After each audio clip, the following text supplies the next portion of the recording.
carried his father's body back to the home from the Senghenydd explosion. He carried the body in the family tin bath. That generation worried themselves about the next generation and future generations. My own Auntie Marian, who's well into her late 90s now, lost her brother in the Windsor Colliery, Abertradour, as I can see from my house. They brought his body to the surface, and my two uncles, Alan and Boyo, followed him up, and they never went below again. And like so many of our talented Welsh generation then, they emigrated to Canada. In Caerphilly now, of course, as in all of Wales, the collieries have gone. Penastra was the last colliery to close. Bedwas colliery never ever reopened after the 84-85 strike. Men suffered silicosis, pneumoconiosis, and ill health plagued thousands of them through what should have been a happy retirement, like the Black Death it was.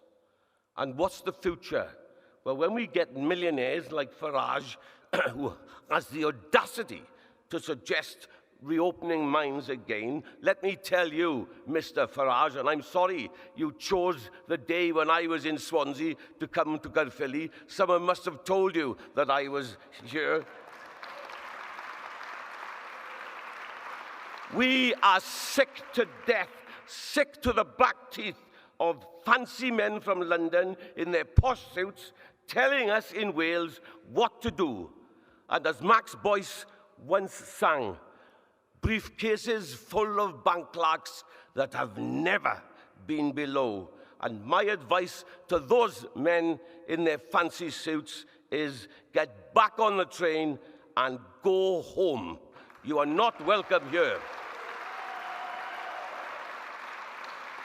And that scenario, of course, applies to steel workers in our once proud steel towns, to slate quarry workers, where just as in the valleys, the legacy of the industry is spewed over our beautiful land, and yet they have still to clear it up. The countryside where our backbone of small family farms are disappearing to city slickers who sell their homes in big cities for vast profits just to tinker around with 6 chickens.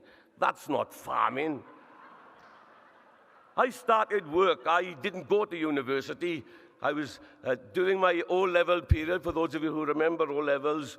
In the 1970 general election, I didn't turn up for one O-level because I was canvassing for Dr. Phil Williams, and I was told off by my parents and my teachers. I started work in Stadium's factory in Caerphilly, 40 hours a week, £2.10, making crash helmets. I could bore you to death on how to make a crash helmet. And in the 1980s, I then worked in the foundry in Dialloy, and Thatcher's London government closed my factory, and I spent 7 months unemployed. I know how hard life can be. I've experienced it, and that's what we need, more politicians who have experienced tough times. For the last 8 years, in my so-called retirement, I've got 4 voluntary jobs. I work better for nothing. I have volunteered in the Caerphilly Food Bank. I witness poverty every single week. People ask me on the doorstep, oh, what are you going to do for me? And I really think I should be saying to them, I'm not going to do anything. People are saying to us on the doorstep in Caerphilly, politicians, can you please start talking about food prices that are rising and the supermarkets making obscene profits and all the profits going to shareholders across the border. Gas prices are increasing. Electricity prices are increasing. Fuel for vehicles is increasing. And again, all the profits going to shareholders. And please, please don't get me started on the cost of Welsh water.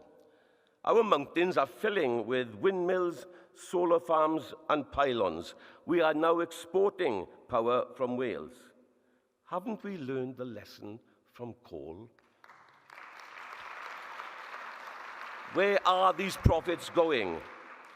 We have homes lying empty in Caerphilly and across the whole of Wales, yet we have homeless people on the increase. And the reason is the Senedd and faceless bureaucrats in the Senedd are not doing their jobs properly.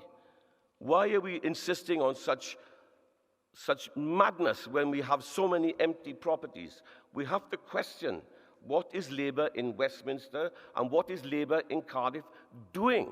Are they just listening to these bureaucrats without questioning them at the very highest level? Because that's what's happening. We were promised, remember, just a year ago, with a Labour government in Cardiff and a Labour government in Westminster, we'll work together and things will get better. They don't even talk to each other. Members, all ask ourselves, why do we do this? Why do we do this? You're not going to find an answer on an app or a text or a computer /.com, whatever. I don't like computers, as you can guess. The reason is we need to start talking to people, the ordinary people. We live next door to them. We help, we care about people. And not only that, we don't just criticize the opposition, we actually offer alternatives to improve their lives and improve the quality of their lives. We care about people. We have ideas and vision for the future, for our children and our grandchildren. I see little action from the unionist London parties. In fact, I have seen little action all my political life.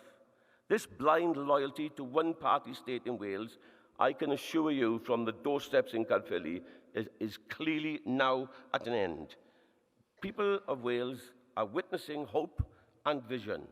Conference, for as long as I live, I will dedicate my life to this party, to the people of Caerphilly first, and to all of the people of Wales. And when people ask me again, what will you do for me? My reply will always be, and most importantly and critically, it will always be, nah, I won't do anything for you. It's what I will do for us. When did we ever get to this me, me, me? It's us, we, the people. The story on the doorsteps is now clear. From Bedwas to Bargoed, people are leaving Labour in their thousands. They want to protest at a party and the system which has failed them. Caerphilly, no doubt, is a two-horse race, and Labour, I can assure you, is way behind. But don't attack reform and don't attack reform voters. Some people have genuine fears, and it's up to us to talk to them kindly and persuade them and gently get them on our side. Do not insult them, because that will get you nowhere at all. Talk to them and persuade them. In Caerphilly, you can vote, and you can vote for change by staying true to our community values. If and when I win Caerphilly, and I will win Caerphilly, the message to every young person is believe in yourself. If a young man who left school with 1 O-level and started to work making crash helmets can succeed, then there's hope for every single child in Wales. Can I finish by thanking everyone so far who has come to Caerphilly, and we need you now more than ever. You've come to help knock on doors and deliver more leaflets than has ever gone out before. I promise you this, ladies and gentlemen, with one more last determined effort, we can win, not just for Wales, we can win Caerphilly, and we can look forward to a brighter future for our next generation. Cymru am byth.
i'r panelwyr a'r cadeirydd, Mabon ap Gwynfor.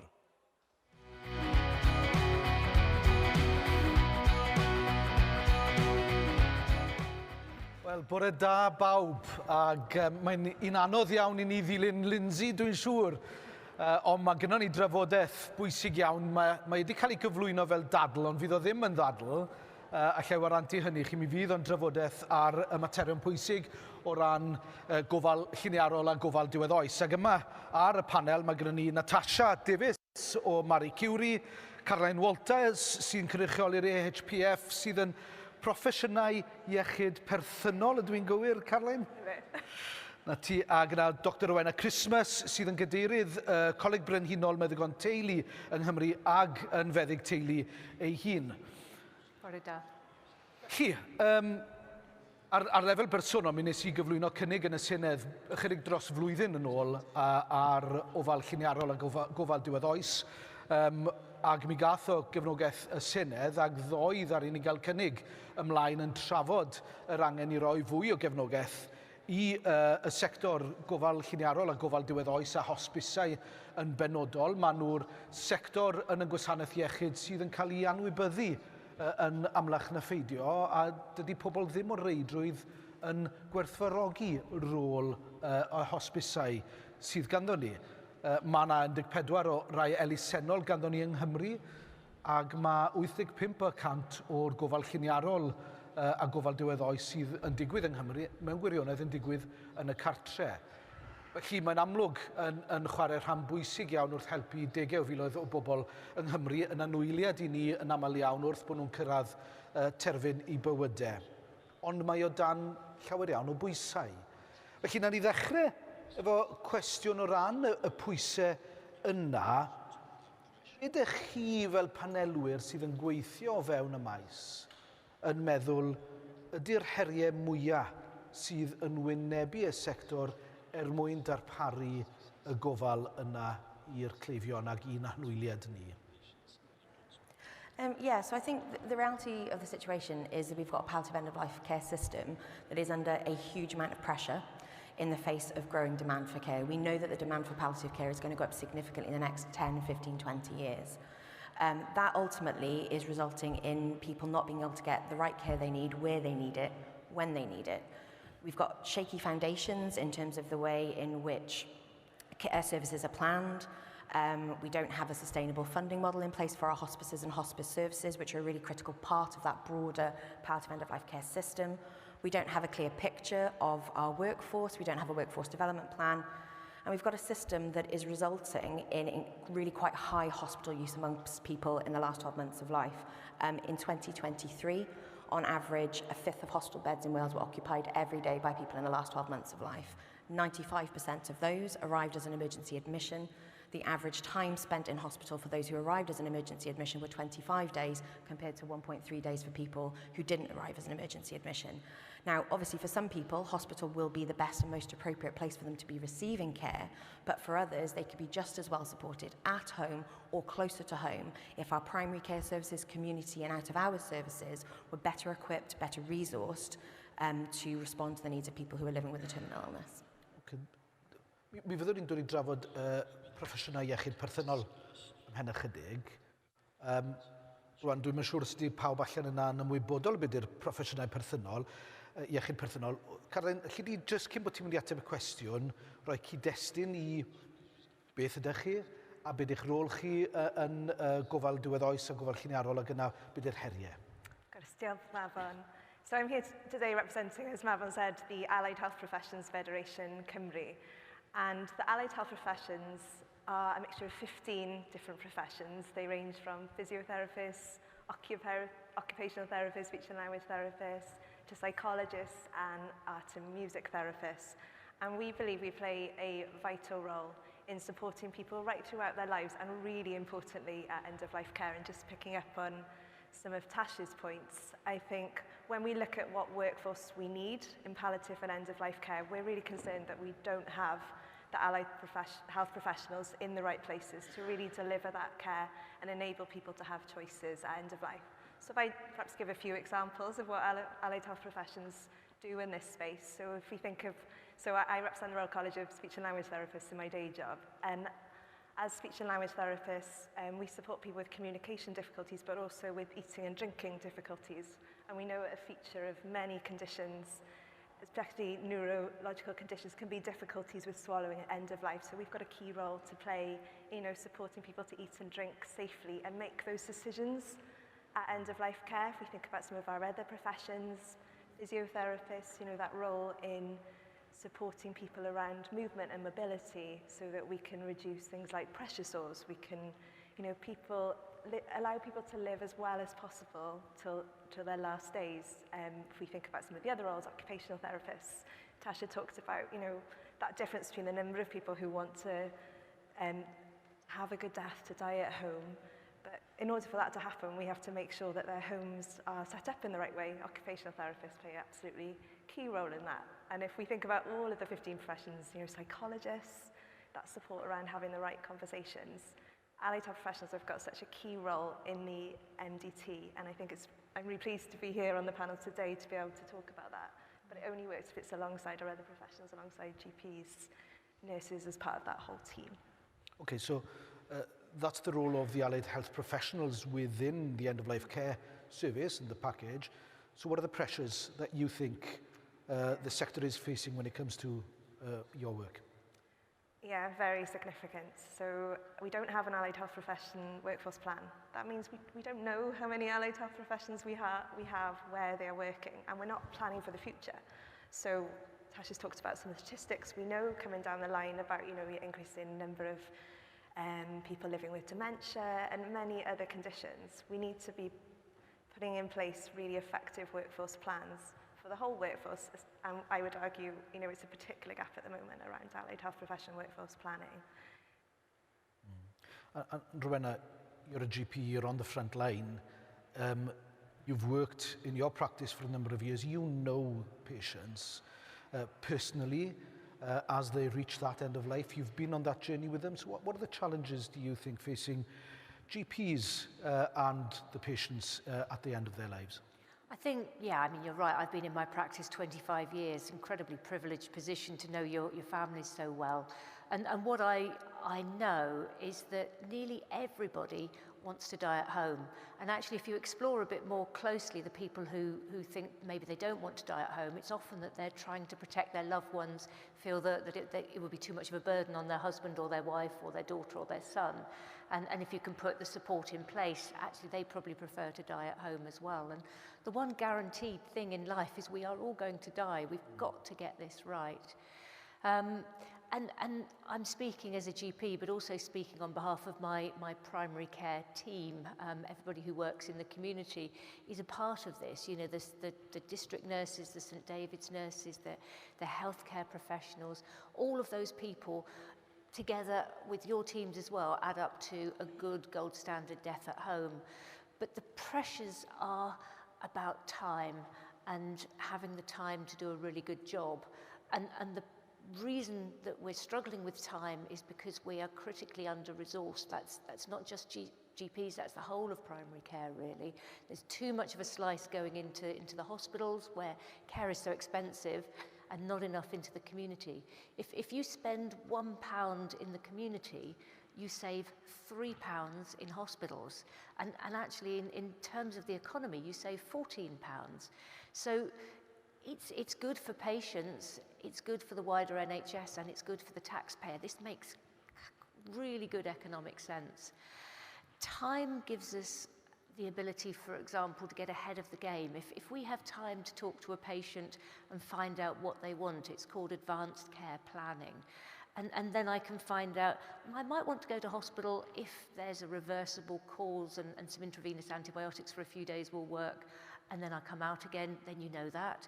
Some patients say, absolutely not, I just want to be at home now. And if you've got all that information when it's not a crisis, when you're trying to make the decision, when the patient's a bit too confused to say, then you can absolutely advocate for them and do the best. Because the worst possible scenario is somebody dying in a very busy emergency department, on a trolley, possibly in a corridor, no one around them that they know or cares about them, but they don't know them. So that's what we're trying to achieve with a bit more funding into the community. So you touched there, Rowena, on the fact that time is an issue, and associated with that is funding for more GPs and allowing you to do the work. What are the impacts of that lack of time that you have with the patient one-to-one?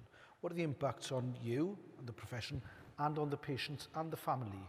Yeah, if you haven't got the time, then that reduces continuity. So you might see a different GP and then a different nurse and then a different healthcare assistant each time, and that reduces the opportunity to build up trust and confidence in your team.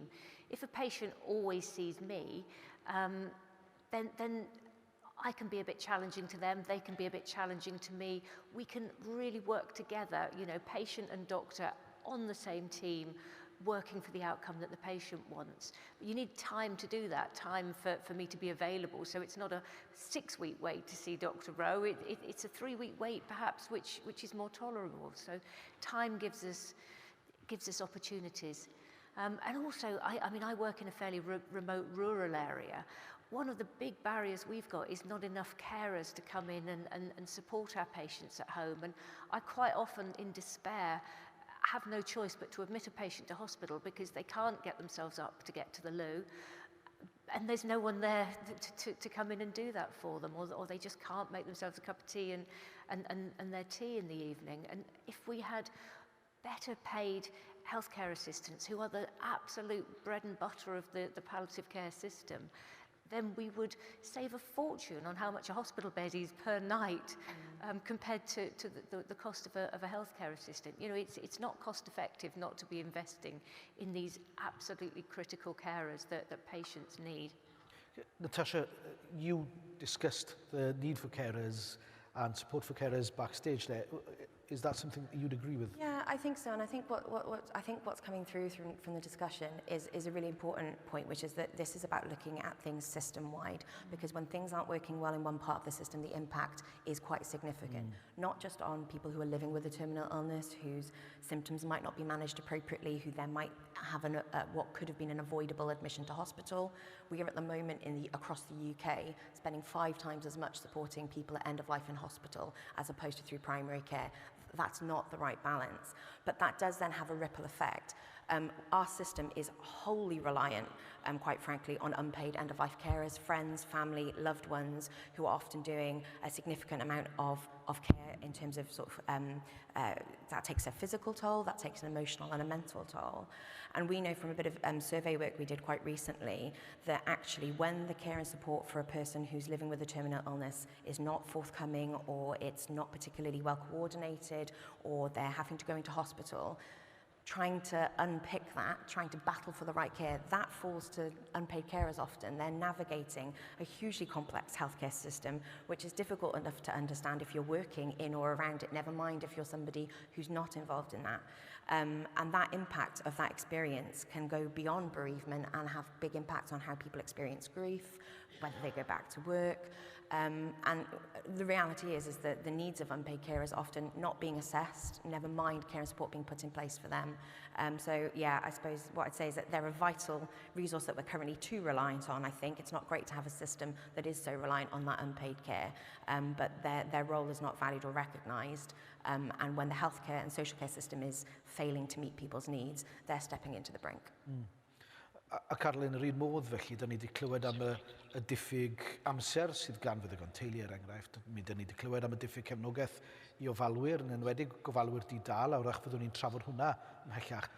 Ond oedd y tîn cyffwrdd ar y gweithlu, a'r diffyg dealltwriaeth o ran faint o'r gweithlu sydd yno, beth i anghenion y gweithlu.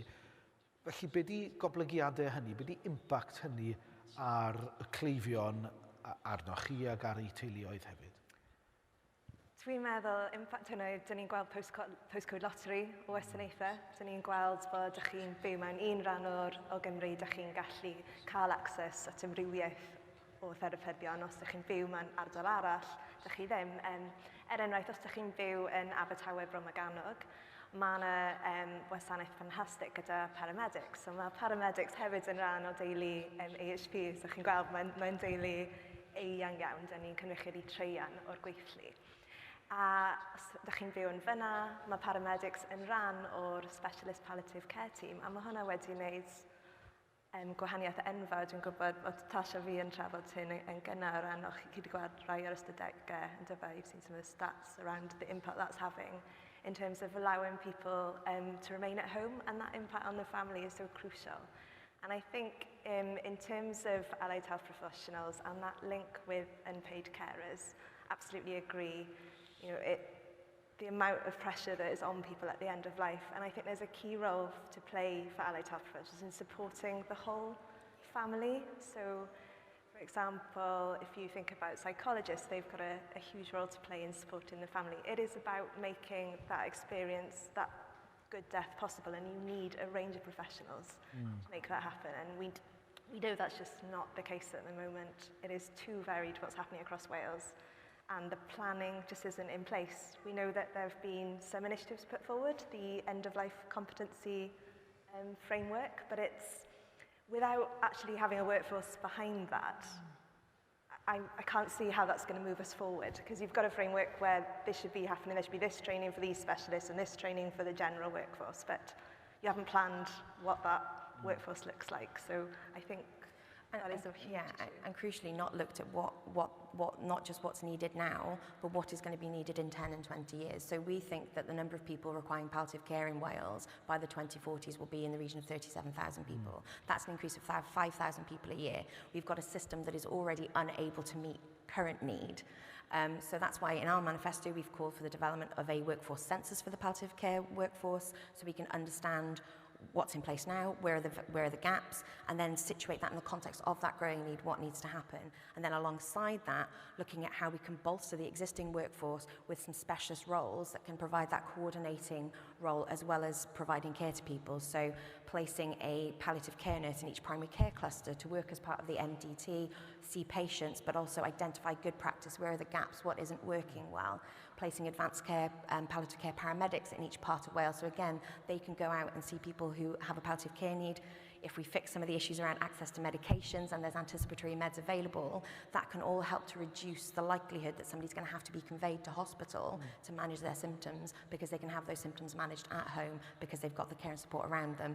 And as we've said, that impacts not just on them, but on the people who are providing unpaid care to them, and also relieves that pressure on our secondary care services as well.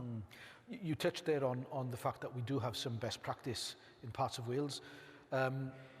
In my work on the Health and Social Care Committee, what's become apparent is that Wales is really good, world leading at innovation, at developing best practice in pockets across Wales, but upscaling that and rolling it out, well, we're really poor at that. We can't do it, or we haven't done it in Wales historically. Are you aware of best practice? Rowena, have you seen best practice maybe in your corner of Wales, or you've heard of, where you think, oh, that's something that should be rolled out and everybody in Wales should benefit from? For sure, yeah. I mean, there's lots of practices that are doing really good work, getting in there ahead, knowing the advanced care plans, you know, exemplary work, caring for patients, but also their families. And that's one of the really important aspects of caring for people when they're dying at home, because you're not just caring for the dying patient, you're also caring for their family. Carers are notoriously bad at looking out for themselves. They'll often miss their own GP checkups or nurse checkups. They'll often not even remember to pick up their own medication, not give themselves a little bit of time to, you know, go for a walk or curl up in a corner for 20 minutes and read a book. They're just so focused on looking after the person that's dying. And that's why I suspect that, you know, in the 12 months after a loved one dies, often that carer's health deteriorates quite significantly. So we see practices where that's recognised, the family is holistically cared for, bereavement visits happen, you know, you're able to pick up that person and ensure they're okay in the sort of couple of weeks after someone's died. Because you imagine if you're 100% of your time caring for somebody, and then after they die, you're not just grieving, but you're also absolutely lost in terms of what you do with yourself through the day. So if we can help with that makes a big difference. One of the troubles is areas of deprivation often have tighter healthcare resources. So GPs, St David's nurses, district nurses have less time in the areas of greater need, where families are living in poverty and they themselves have more need, have fewer resources to call upon. So it's that Julian Tudor Hart's inverse care law, 50 years on, is just as active today as it was when he first talked about it, which is just an absolute tragedy, really. Carlin, ydy hynna'r un mor wir pan ma'n dod I broffesiynau iechyd perthynol, hynny ydy bod ni ddim yn gweld yr adnoddau yn yr ardaloedd yna lle wrach mae hangen nhw? A beth ydy impact, oedd rhywun a'n cyfeirio fan at dylodi yn enwedig? Dyn ni'n gweld hynna'n yr un modd? Ni yn sicr yn gweld hynna. Dwi'n meddwl bod ni'n gweld hynna'n bob agwedd o'r gwasanaeth iechyd yn enfodus o ran lle mae gweithlu o ran blaenoriaethu y gweithlu yn sicr dyn ni yn gweld hynna. Os dyn ni'n meddwl am faes arall o ran plant, so dwi'n gweithio ar y Coleg Brenhino Therapyddion Lleferydd a Iaith, ni yn sicr yn gweld hynna. Yn hynna, ni'n diadol o gweld bod ni'n gwario mwy o arian ar yr plant mewn ardaloedd mwy privilege sy'n sort of inverse care law na, so ni'n neud bach o waith o hynna ar hyn o bryd os ni'n gallu newid hwnna, ond mae hynna'n sicr yn wir ar gyfer pobl a ddiwedd oes hefyd. Natasha, of course, from Marie Curie, you've taken all Wales approach and an all UK approach. So have you seen best practices that could be implemented here? Yeah, absolutely. I think sort of one of the initiatives that Marie Curie's been directly involved in actually is our REACT service that operates out of the Bradford Royal Infirmary Hospital, where a palliative care team are based in the emergency department. When patients are brought in who have a palliative care need, they are identified, assessed and treated by that team. They're then also provided with an alternative to a hospital admission where they go into our Community REACT programme, which is a virtual ward. They're supported there by palliative care professionals for 72 hours before they're then discharged into appropriate community services. Can I just cut across? For the benefit of the audience, can you explain a virtual ward? I'll do my very, very best. Yes, it's essentially, so it's, that's a good question. It's an alternative, yeah, you're probably better placed to answer that than me. That's all, yeah. So a virtual ward, think of a Teams meeting. Generally, they're sort of, since the pandemic, it's one of the advantages of the pandemic, we're all very familiar with this. And you'll typically have a St David's nurse, a district nurse, a GP, sometimes a physiotherapist, the carers, and they all get together and discuss the patients that they're concerned about for that week. And you know, small concerns are easily raised then, whereas you perhaps wouldn't make the effort to pick up the phone for one small thing, but because you're all there and you've got all that expertise as a sort of set, guaranteed it's going to happen meeting regularly, it really makes a difference to patients' care, and also clinicians get together and you know, you just know what everybody else is doing, and relationships are sort of blossom in that environment where you get to know each other a bit better and your confidence grows. If you've got what feels like a silly question, you're much more comfortable to ask it in those environments. We know that integration of care sort of between primary care teams, but also with consultants and GPs, the more we communicate, you know, I know every time you pick up a phone and ask about a patient, that patient's care is improved, and also the well-being of the doctors and the teams involved improves, because talking about complex problems makes them much easier. So it's just, you know, communication makes all the difference. Yeah. And that project, because it's essentially helping to divert people from the hospital, from the hospital wards, and they've seen across the course of the programme, it's been running for a few years now, that it saved over 10,000 hospital bed days for the hospital, and for individuals, the average time that they're spending in a hospital bed goes down from 38 days to 17 days. So again, it's that kind of, that intervention is not only resulting in a better experience and outcome for the individual, but it's having that wider impact on the system as well. And it's about getting that sort of, making sure that they're getting the right care they need in the most appropriate space, which isn't always a hospital environment for people who are living with a terminal illness. Okay, so that sounds really exciting, really good. What's stopping that from rolled out in Wales? Any number of things. I mean, financing, no doubt, that was funded through a social financing model, so it was a very specific bit of work that had the ICB up there involved, so there's definitely a funding issue. I think, you know, getting back to the point about sort of in Wales where there's sort of inconsistencies and pockets of good practice, it's frustrating because we're a small nation. It shouldn't be that difficult to ensure consistency. And I think, you know, we've got some strategic frameworks in place for palliative end-of-life care. We've got the quality statement. There's nothing to disagree with in that. It's quite high level. We've got a service specification for palliative care being published on Monday. The core competency framework is being published on Monday. But those high-level frameworks, they've got to be backed up by leadership, direction, funding into the right places, prioritization of the right things, and a degree of accountability. If these things aren't being implemented consistently by all health boards, what happens? And there's never really a very good response to that question. I'd absolutely agree with that. I think there are so many examples where we've seen specialist end-of-life roles, perhaps they've been funded through Macmillan, and they're just, even though the evidence will be really strong, they're not picked up, they're not mainstreamed. And then, so maybe in some areas they have been able to experience this really positive, expanded team, and then a year later that's gone again. It's really, and then someone might try again in a different area 2 years later. It's really frustrating, that lack of implementing best practice. Okay, so we've identified the problems.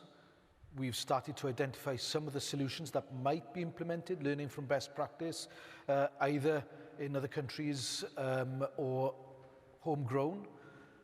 Now let's assume that the funding package that we get into Wales from Westminster stays relatively the same, so that we don't see a year-on-year increase, and we've got to work within that funding package. Thinking beyond adding more money into the system, what else do you think can and should be done to improve outcomes for people facing end of life and needing that end of life care? Rowena? One of the things Wales talks about is prudent healthcare, which is where you use the resources you've got with everyone recognising that they are finite to do the very, very best for the patient. So do what the patients need and don't do anything more, and make sure that you've got evidence-based interventions. So making sure you find out what your patient wants is the key thing. We know that the majority, it's quite a shocking figure, but the majority of the money that the NHS spends on each individual person in Wales is spent on them in the last year of their life, often in the last 6 months of their life. Lots of investigations, lots of tests, lots of burdensome hospital appointments, you know, that sort of struggling from the car park into the hospital. When often those investigations, those MRI scans or those, you know, endoscopies, invasive tests, don't alter their quality or quantity of life in any way at all. So if we could have honest conversations with patients alongside us about what they actually want, quite often they don't want all of those tests, and that's an awful lot of money saved that could then be invested into best supportive end-of-life care, keeping them where they want. You know, perhaps instead of a hospital trip, they go to Barry and have fish and chips on you know, looking at the sea.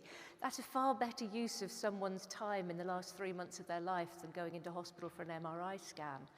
So there is money that could be saved to nobody's detriment, but we need to have the courage to have those conversations rather than keep pretending, well, let's keep trying, but fruitlessly.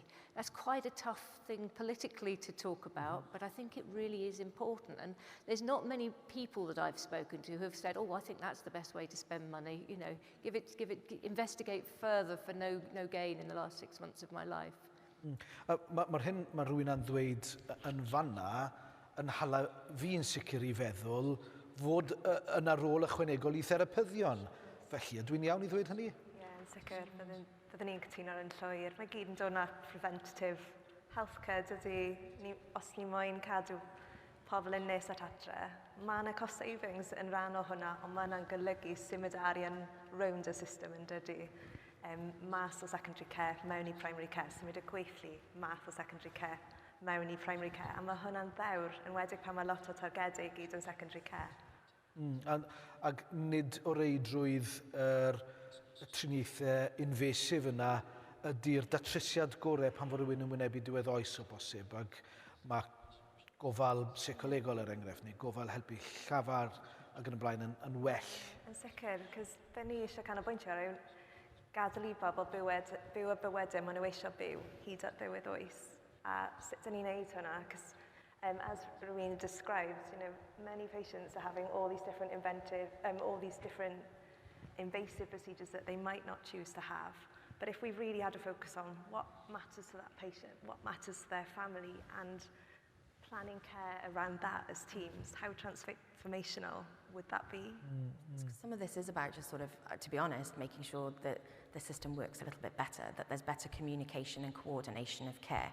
That means an earlier identification of people with a palliative care need, making sure they're on a palliative care register, making sure that the future care planning conversation happens, making sure that that future care plan is actually accessible to the breadth of healthcare professionals that you might come into contact with. That really is linked to the bigger question of digital infrastructure within the NHS. I think the lack of digital records that are easily shared is a big barrier to that communication of care preferences and care needs. And then it is then making sure that as part of our wider shift from focusing too much resource or an overwhelming amount of resource into secondary care, that shift into primary care has to also then include palliative end-of-life care as part of it, because it's a critical part that needs fixing. It's cheaper to deliver care in the community, quite simply, and often, as has been said, it's much more likely to be in line with people's preferred care. Da ni wedi cyffwrdd ar virtual wards, da ni wedi cyffwrdd ar ddigidol. Be di rôl technoleg wrth yn bod ni'n edrych ar ofal diwedd oes i rywun? So I think there is that question about sort of a big one for us is have people got access to people's future care plans? And there has to be a digital solution to that, because we're currently in a situation where if a paramedic attends somebody's home, they're relying upon a care plan being on the front of the fridge. Or an unpaid carer who understands, respects and recognises the wishes of the person who's terminally ill to convey that, or the person who's unwell is repeatedly having the same conversation about their care preferences, their preferred place of death. They shouldn't have to be doing that. I refuse to believe that in 2025 there isn't a digital solution to make sure that that's readily accessible to everybody that person's going to come into contact with. And this is a stressful time for people, and things can get lost. So I had a patient who fell out of bed, big male patient whose little 5-foot wife was trying ever so hard to get him up and hurt her back in the process, because they were both too frightened to call the paramedics, because they believed the paramedics would take him into hospital. And they thought without this plan, which she'd lost in the sort of chaos of what was going on, she didn't feel that they would believe her. Now, there's a lot about sort of explaining to patients the role of the paramedics there, and there's no way a paramedic would insist against two people's requests. The paramedic would just have picked him up and put him back into bed. But, you can see the pressure on people, whereas if that was just logged with Welsh Ambulance, with the out-of-hours service, with the GPs, with the hospitals, everybody knows what that patient wants, and they've only had to have that slightly challenging and difficult conversation once. Ang nghwestiwn ola i ni yn y drafodaeth yma, o leia, ydy sut mae cynorthwyo pobl ar ôl i rywun farw a mynd trwy'r broses yna? Sut mae cynorthwyo pobl yn ei galar drwy'r broses? Chos maen nhw'n cychwyn galar i wrth gwrs tra bod y person yn parhau yn fyw, ac yna mae'r galar yn parhau wedyn. Felly y gofal, yr ôl ofal yna, ydych chi'n meddwl bod yna ddigon yn cael ei wneud yn y maes honno? Natasha? I think it's probably quite mixed. I mean, there has been some investment in bereavement services in Wales. It's been renewed. There are services available. Are there enough? No, definitely not. I think, part of this is the question of death literacy. We as a nation are not very good about talking about death and dying. That prevents conversations potentially taking place before somebody's passed away, to prepare somebody for that loss. And again, I think there's the risk of disjointed services. And it goes back to what Rowena was saying, really, about sort of actually, if you've got that whole team and that primary care team that are ready to kind of come in and support that person, that could be pretty significant. But resources are so stretched at the moment, that's probably happening, probably quite hit and miss at the moment. I'm sure it's hit and miss, but this is something where we're pushing for continuity of care, where you get to know your team so well. So in my practice, we always send a bereavement card. Seems an incredibly small thing. I'll generally, during my sort of visits to somebody who's dying, I'll you know, how did you meet your wife? She's lovely, isn't she? And get a little bit of information. I'll put that in the bereavement card. And I've had, you know, 10 years later, oh, that was such a lovely card you sent, ma'am. And small kindnesses, you cannot measure the impact. And if you've got time, then small kindnesses come much more easily than if you're absolutely up to here with you know, 10 visits that you've got to do and 4 phone calls. But you cannot underestimate the impact of kindness on somebody who's bereaved. It makes all the difference in the world. I think I was really struck with the point you made earlier, Rowena, as well, when you were talking about if the family feel that person has had a good death, they were, you know, it was how they wanted it to be in a really difficult situation, how that in itself makes grieving easier. And I think there's definitely a role for the whole team as well in exploring the connections for that grieving family beyond that person's death. And those conversations can start earlier if there's that wider team around the person. Absolutely.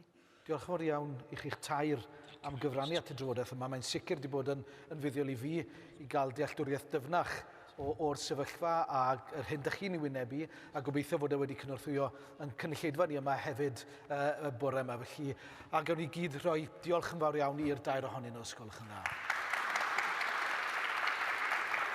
Diolch yn fawr iawn.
drosto fe yn yr etholiad honno yn 1959. Ac yn Llundain, ychydig flynyddoedd yn ddiweddarach, yn addas iawn mewn digwyddiad y drefnwyd gan Plaid Cymru, mi gwrddodd Phil a Dot, Dorothy George. A mae'n hyfryd iawn, mae Dot gyda ni heddiw a Ffion sy'n wyres i Phil hefyd, felly dwi'n falch iawn bod nhw yma. Dwi hefyd yn falch iawn bod Ffion yn amlwg yn dilyn ôl troed eithad cu ac wedi gwasanaethu fel aelod Senedd ieuenctid dros Bont y Pridd. Dath Phil a Dot i Gaerdydd, ymgartrefi yng Nghaerdydd a phriodi, ac oedd Phil wedi ddewis yn ymgeisydd seneddol ar gyfer Gogledd Caerdydd yn Chwefror 1974. Ac yn yr etholiad honno, gafodd y teulu ychwanegiad i'w plis, sef ei merch cynta, Rhianedd. Bydd rhai o'ch chi'n nabod y cyfryw Rhianedd ac yn gwybod bod hi'n hoff o wneud entrance. Mi nath hi entrance i ar dudalen blaen yr eco yn gwisgo roset ei thad. Dyna bu Phil yn sefyll yn 74 yn y ddwy etholiad. Ymunodd lowri ar teulu ym 1978. Mi symudodd y teulu i Gwm Cynon, lle oedd Phil yn ymgeisydd i'r blaid yn 1979, a dath yn aelod brwdfrydig o fywyd cyhoeddus y cwm. Oedd e'n aelod brwd o Gwb Rygbi Aberpennar yn lywydd poblogaidd iawn ar y clwb. Os o'ch chi yn y clwb, fe gyfeiriwyd ato fel The Judge. Dim ond un judge oedd yn Cefn Pennar ac yn Aberpennar, a Phil oedd hwnnw. Bu'n gweithio yn Cymdeithas Tai Cynon Taf, yn gadeirydd llywodraethwyr ac yn gynghorydd i Rhag. Ac yn y 90au, oedd y golwg yna a'r Senedd i Gymru yn dod yn flaenaf, a Phil wedi penderfynu a byddai'n rhoi un ymgais arall ar fod yn ymgeisydd, a mi nath ei ore glas yng Nghwm Cynon ym 1999. Mi enillodd dros 9,000 o bleidleisiau, dros 40% o'r bleidlais, a dod o fewn trwch blewyn i gipio'r sedd i Blaid Cymru. Mae'n gwaith ni heddi yn adeiladu ar sail cyfraniad mawrion fel Phil. A dyma fe'n troi ei olygon yn llwyr at fyd y gyfraith wedi hynny. Fe'i benodwyd yn farnwr, ac mi wnaeth gyfraniad sylweddol i ddatblygu cyfraith Cymru a'r gyfraith yn Gymraeg, gwrando ar nifer o achosion trwy gyfrwng y Gymraeg. Tra'n farnwr oedd e'n anwleidyddol wrth gwrs, ond oedd e hefyd yn gefnogol iawn i ymgeiswyr y blaid yn lleol. Yn Dawel Bach, mi noddodd e gêm rygbi, clwb rygbi Aberpennar, y darbi fawr yn erbyn Abercynon. Dwi'n siŵr bod e'n fawr o gêm, bach o sort of organised brawl efallai, ond dyna lle oedd e'n gyfle i ymgeisydd ifanc finne i gwrdd â nifer o seilogion, a wrth i'r noson fynd yn ei blaen yn y clwb rygbi, i gyd o'n ni'n gallu clywed o'r pellter oedd The Judge yn dweud Dafydd, Tristan, Davies, ac yn pwyntio atai i'w gyfeillion annwyl yn fyna. Dwi'n ddiolchgar iawn iddo fe am bopeth y gwnaeth. Oedd nifer ohono ni yn angladd Phil yr wythnos diwetha, ac ysgrifennodd ei gyfaill annwyl David Leslie Davies, byrlymus frawd, fi Cymru'th bwrpas, ac roedd hynny mor wir. Fe weithiodd mor galed dros y blaid, dros y Gymraeg a thros Gymru. A'i werthoedd fel sosialydd, gweriniaethwr, heddychwr a chenedlaetholwr yn ganolog i'w holl ymdrellion. Bu farw Phil ar y 19 o Fedi 2025 yn 79 oed. Coffa da amdano.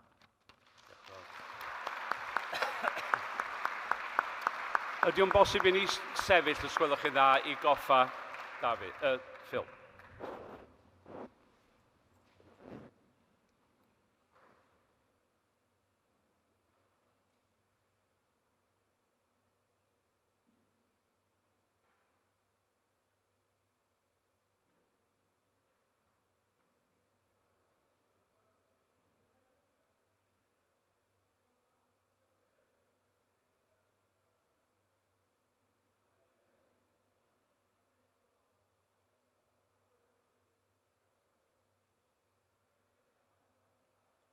Diolch yn fawr iawn.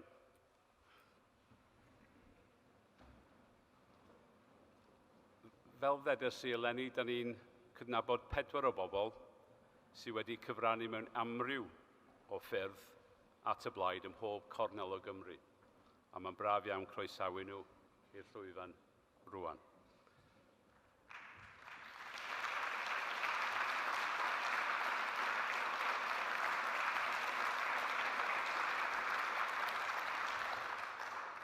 Ac i gyflwyno y wobr gyntaf, dwi'n mynd i ofyn i Heledd Fychan sydd wedi penderfynu cerdded cyn i mi gyflwyno hi. Pa'n y boeni, pa'n y boeni. Croeso Heledd.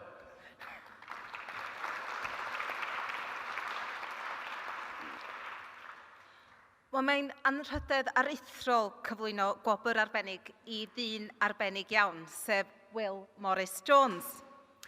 Yn wreiddiol o drefor yng Ngwynedd, mae Will wedi ymgartrefu ym Mhontypridd ers dros hanner canrif bellach, gan wneud cyfraniad aruthrol i'r gymuned a'r blaid yn lleol. Mi fuon athro, yn brif athro ac yn diwtor Cymraeg, sefydlodd Côr Godre'r Garth a hefyd elusen Bangla Cymru, gan godi arian i roi dros 1,500 o lawdriniaethau i rai sy'n dioddau holl dywefus ar daflod yn Bangladesh. Mi fuon gadeirydd dros Glwb y Bont.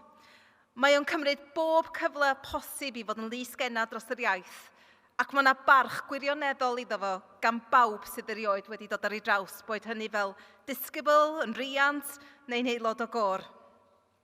Ar ben hyn i gyd, mae ymwneud gyda'r blaid wedi bod yn rhan enfawr o fywyd Will hefyd. Mi oedd ei rienion gefnogwyr brwd o'r blaid, a'r adeg pam nad oedd hi'n boblogaidd gwneud hynny. Ac yn sgil hynny, wrth gwrs, mi oedd Will hefyd.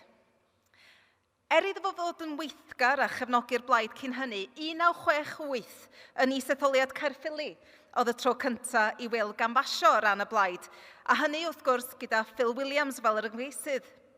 Dath Phil Williams o fewn 1874 o bleidleisiau i ennill y sedd, gan gynyddu canran y bleidlais i'r blaid o 11.1% yn etholiad 1966 i 40.4%. Soniodd Will wrthau'n diweddar am yr hwyl y cawson nhw fel criw yn ymgyrchu yn yr etholiad hwnnw, o dan y slogan Who Put the Phil in Caerffili, gan hyd yn oed denu diddordeb yr heddlu cudd yn ddofynta a'i griw o ffrindiau yn y blynyddoedd cyn a wedi hynny. Dwi'n siŵr os da chi dal ar ryw restr yn rwla, Will. Ym mhob etholiad ers hynny, mae Will wedi gweithio'n ddygyn ac yn ddiflino drwy ganfasio a thaflennu dros y blaid, a hefyd yn fwy diweddar dros Yes Cymru. Mae o wir fel peiriant ymgyrchu a mae o'n parhau i fod felly, gan fod o ar y funud allan bron bob dydd am oriau ers wythnosa bellach yn ymgyrchu dros Lindsay Whittle yng Nghaerffili.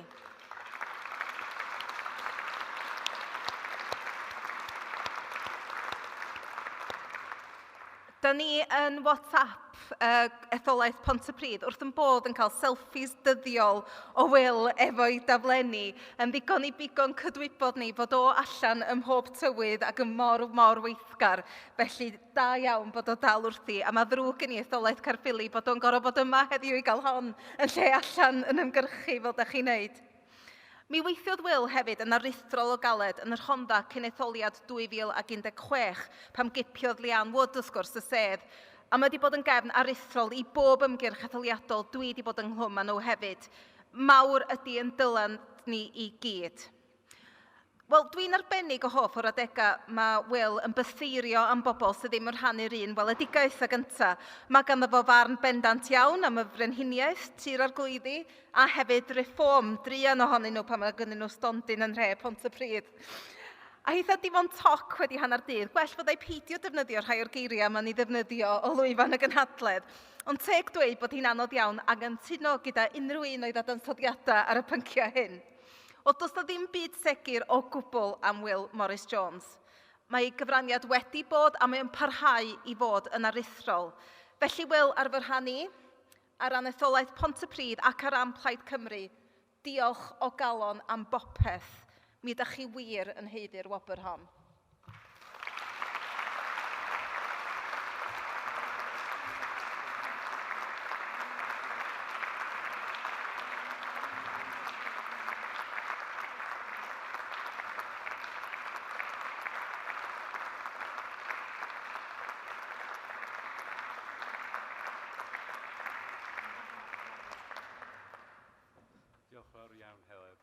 Diolch yn fawr iawn, Helen. Nesaf dwi'n mynd i ofyn I Delyth Jewel ddod ymlaen I gyflwyno gwobr i'r cynghorydd Colin Mann.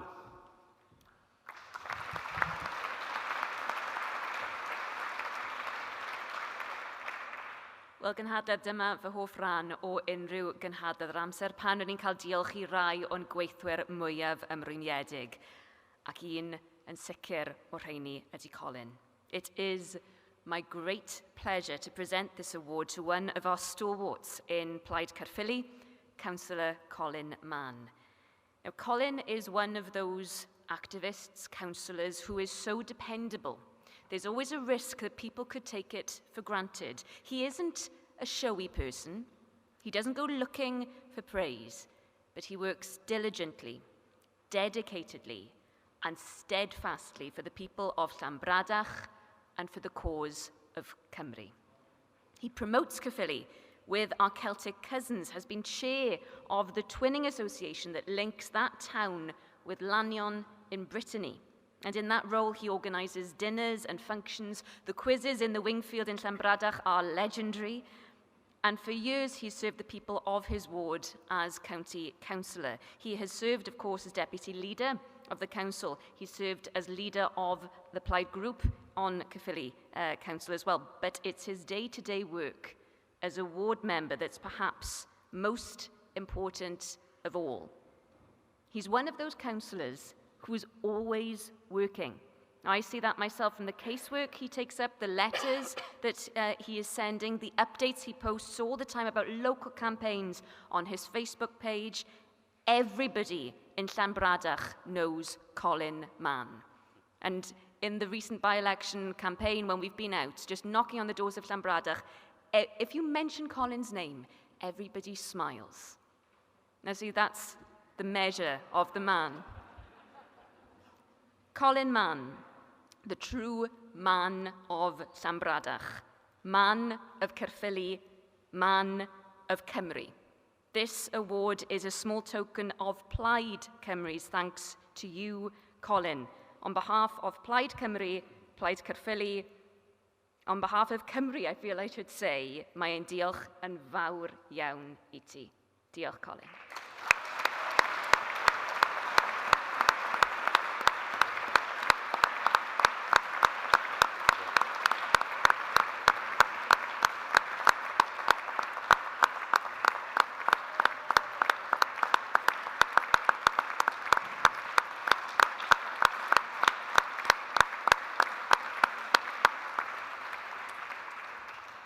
Diolch yn fawr, Colin, dwi ti eisiau deud gair. Un gair neu dau. Diolch yn fawr, Delyth, ar rhywun yn meddwl am fi.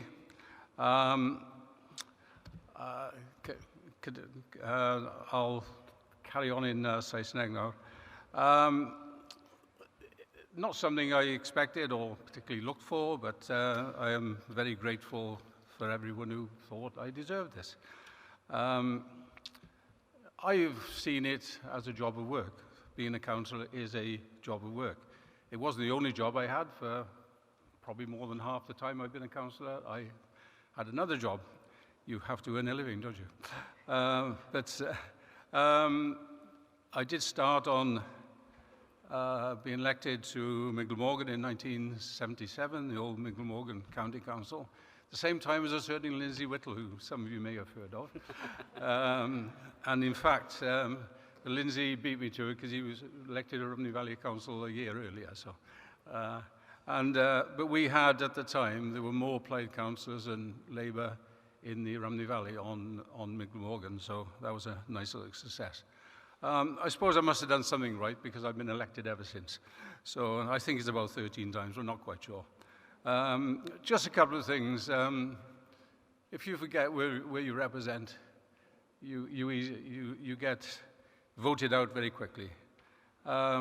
Just a couple of things in the early days that I was elected, we were working for a bypass, which took quite a number of years, but we got there in the end. We had a campaign for amongst the bypass campaign, we actually had as many as 600 people in in a meeting in the church, which is sadly no longer with us. We worked for a GP surgery, started in 1999, and it was open in 2002 or 3. It was in COVID anyway.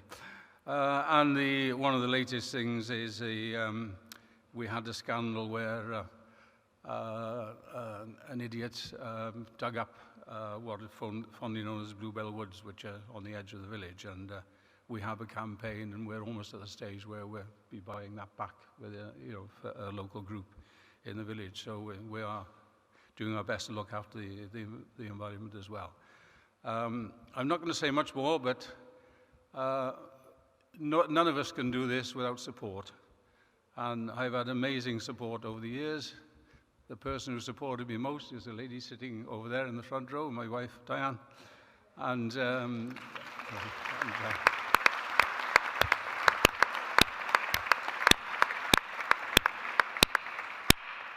I want to sincerely thank Diane in particular for the support I've had over the years. I would not have done this without. Diolch yn fawr iawn.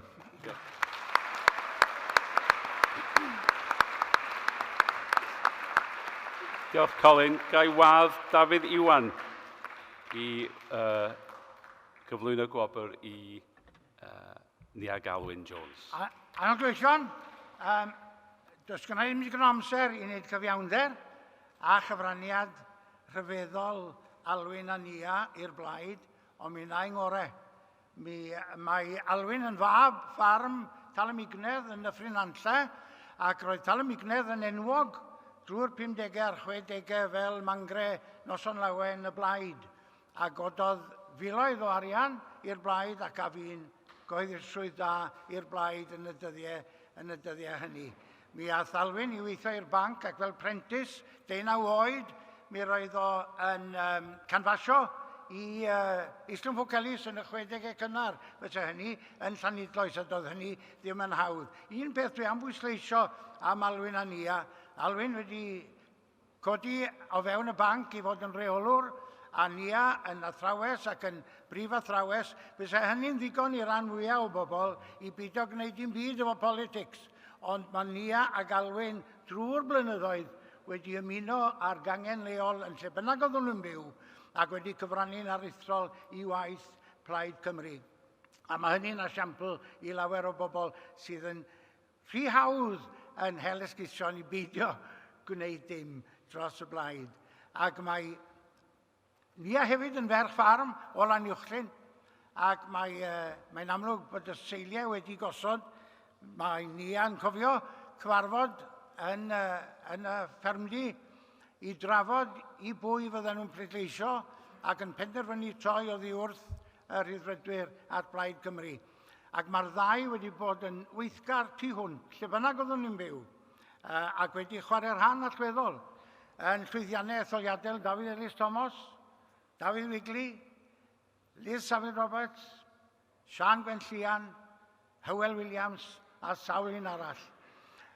Fuon nhw'n byw yn ardal Bermo, ac yn y dyddiau hynny, mi benderfynodd i di am un daflu pobl allan o Uganda, a 500 ohonyn nhw'n cyrraedd tonfannau ger Tywyn, a aelodau'r blaid nath yn siŵr bod nhw'n cael cyfant o groeso ac ddyn bosib yn y lle anghynnes hwnnw, ac Alwyn a Nia yn brysur gyda'i cyfeillion i wneud yn siŵr fod y groeso i bobl Uganda yn ardal tonfannau.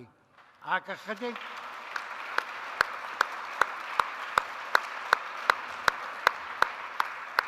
Ac ychydig flynyddoedd wedyn, mi ddoth na bobl oedd yn cael ei galw yn the boat people o Vietnam i'r ardal. Ac unwaith eto, aelodau'r blaid ac Alwyn a Nia yn ei plith yn gofalu bod y croeso yn gynnes iddyn nhw weithiau tra oedden nhw yn byw yn yr ardal. Dan amodau digon anodd. Mae rhestru gwaith nhw'n amosib. Ac tra o'n nhw'n gweithio gyda'r blaid, wrth gwrs, mi roedd Nia ac Alwyn yn weithgar gyda chymdeithasau eraill hefyd, Cymdeithas Tai Gwynedd ac Age Cymru a sawl mudiad arall. Ond yr hyn dwi am bwysleisio ydy bod nhw wedi fod yn barod bob amser i wneud y gwaith galed, i gnocio'r drysau ac i dosbarthu'r taflenni am flynyddoedd, a doedd dosbarthu taflenni ac gnocio'r drysau fyny i chelfannau Rhosgadran ddim bob amser yn bleser, ond maen nhw wedi cynnal i gweithgaredd ar hyd blynyddoedd yn ddirwgnach, ac maen nhw'n dal i ddweud wrtha i y byddan nhw'n edrych ymlaen am flynyddoedd o wneud hynny eto. A'r bobl fel y pedwar yma, y mae llwyddiant Plaid Cymru yn dibynnu, ac mae'n diolch ni a'n dyled ni yn fawr iddyn nhw. Ac mae bellach ar ôl symud o Bermo i Borthmadog, yr un mor weithgar gyda'r gangen yn fanno, mae ers 20 mlynedd yn cael y plesor o'i cwmni nhw yng Nghangen Bontnewydd, a lle mae Nia yn ysgrifennu ddeilodaeth, ac Alwyn yn cadw'r clwb cant i fynd, a'r clwb cant ydi sylfaen ein holl gyfoeth ni yng Nghangen Bontnewydd. Maen nhw'n enghreifftiau gwych o bobl sy'n ymroi i waith y blaid ym mhob agwedd ac ar bwyllgorau, ac pan oedd nhw'n byw yn ardal y Bermo, os oedd David Ellis Thomas yn methu cyrraedd i surgeries, Nia oedd yr un oedd yn gwneud y gwaith, ac mae wedi delio gyda cannoedd o bobl Bermo yn y gwaith hwnnw. Does ddim geiriau i ddiolch digon i bobl fel Alwyn a Nia, ac arnyn nhw mae llwyddiant a dyfodol y blaid yn dibynnu yn aml iawn. Mae'n bleser gynnau gyflwyno felly wobr cyfraniad arbennig i Alwyn ac i Nia.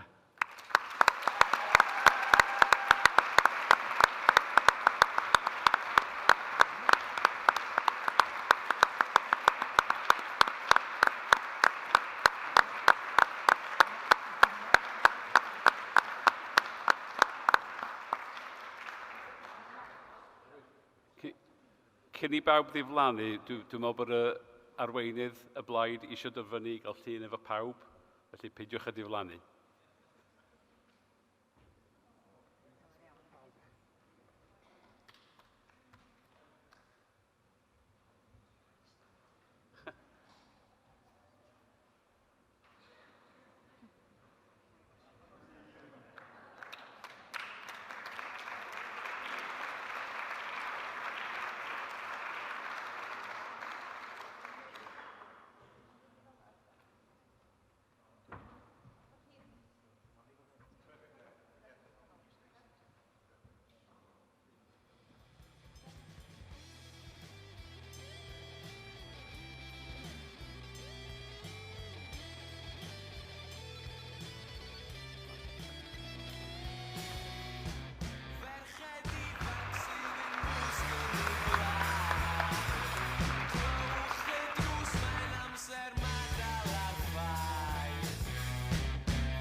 cipolwg uniongyrchol ar y gwaith paratoi ar gyfer arwain Cymru o'r newydd. Now on the main stage, an open conversation between two key figures guiding the party towards an historic election, exploring vision, experience and ambition for a radical programme of government. Please welcome, rowch groeso cynnes I Rhyn ap Iorwerth ac Elin Jones.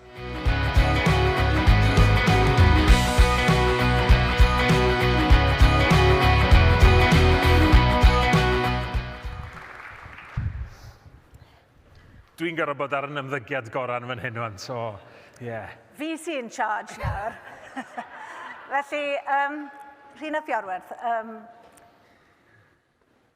allan ni wedi rhoi'r cwestiynau iddo fe o flaen llaw, ond dwi ddim wedi, felly styga ddim syniad beth I ddisgwyl.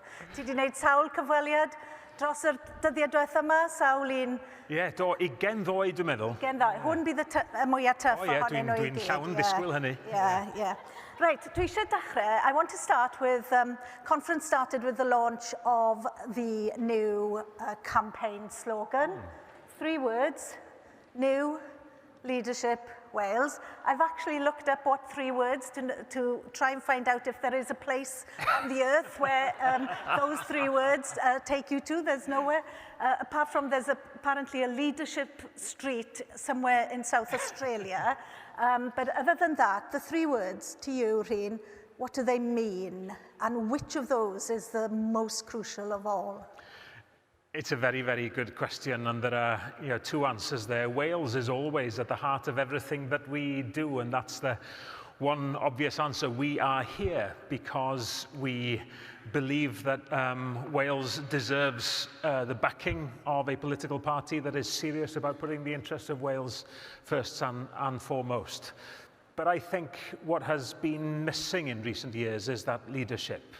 And when we talk about leadership, let's remember what we mean by that leadership. It's leadership by every single one of us here, in leadership in showing ambition for Wales and showing our determination to build a fairer, more equitable Wales. It's also, yes, absolutely, the leadership that I am offering as a First Minister for Wales, but it's the leadership of the team that I lead in the Senedd, with the activists behind them in every single part of Wales and the councillors. So I see leadership as something in its widest possible term, and I genuinely think that there is an appetite out there for that leadership now that feels as if it has been missing for some time.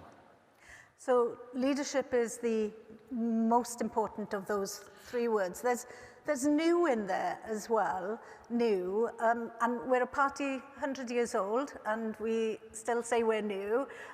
One of the, shall I call it, criticisms that I hear levelled at you in the Chamber and the Senedd, that Plaid Cymru has no experience, that you have no experience to be the First Minister. Every First Minister that's elected to be a First Minister has no experience of being a First Minister. Everybody is new at one point. I was a new minister in 2007. Every minister is new at one point in their career. So how do you tackle the issue of now facing the prospect of being the First Minister with a team in your front bench of people who may not have been ministers previously? How do you move that focus onto governing Wales from being an opposition party? There's a really very important point that you make about the accusation that somehow people have to keep on voting Labour because Labour are the only party that have any experience of running or leading Welsh government. It is a fundamentally undemocratic viewpoint to take, to suggest that somehow the only option for a population in a democratic system is the continuation of the party that is already in charge, no matter how poorly that party has performed or how palpable the appetite for change. Mae'n gosod her i ni, wrth gwrs, achos be ydyn ni'n gorfod dangos I bobl ydy ein bod ni yn barod I arwain, ac o'n i'n trio'n yn araith i'r gynhadledd yma ddoe. roi'r neges honno mor eglur ag o'n i'n gallu. Da ni'n barod i lywodraethu rwan. Da ni'n barod i gynnig yr arweinyddiaeth newydd yna i Gymru rwan. Ond ydy deud y geiriau hynna ddim yn ddigon. A mae yna sawl haen i'r gwaith da ni'n mynd drwyddo fo fel Plaid ar hyn o bryd, a tithan, wrth gwrs, yn rhan mawr ohono fo. Da ni'n paratoi manifesto, fel mae pleidiau wneud yn mynd i mewn i etholiad. Da ni'n trio enyn ymddirieddaeth pobl drwy'r ffordd da ni'n ymddwyn, y ffordd da ni'n siarad am yn gweledigaeth ni ar gyfer Cymru. Ond rhan mawr o'n gwaith i ar hyn o bryd ydy y gwaith caib ar haw yna o baratoi am lywodraeth. Gwneud yn siŵr, os ydym ni'n gallu perswadio pobl Cymru i roed ymddirieddaeth yna ni ar y 7fed o Fai y flwyddyn nesaf, bod ni'n barod i fynd ar yr 8fed o fis Mai. Efo rhaglen sy'n ar tîm yn barod i symud i mewn, yn aelodau etholedig o bob cwr o Gymru yn barod i ymgymryd ar gwaith o fod yn weinidogion, yn dîm o ymgynghorwyr fydd yn pontio rhwng yn gwaith ni fel aelodau etholedig a gweision sifil ag yn y blaen. Mae'r gwaith hwnnw erbyn hyn, a mi yn nghyffroedd i go iawn. Mae yna lot o bobl eisiau'n helpu ni i wneud yn siŵr bod ni fel llywodraeth, neu darpar Lywodraeth Plaid Cymru yn barod i fynd. Yn bobl sydd wedi gweithio fel gweision sifil. Yn bobl sydd yn dod o gefndir lled niwtral, ond yn gallu gweld yn llygaid ni yn bod ni o ddifri am gynnig llywodraeth gwahanol i Gymru. Ac wrth gwrs, mae ganddo ni brofiad da ni'n gallu tynnu arno fo. Oeddet oedd ti'n weinidog newydd unwaith. Oeddet ti'n weinidog arbennig o dda, os ga i ddeud.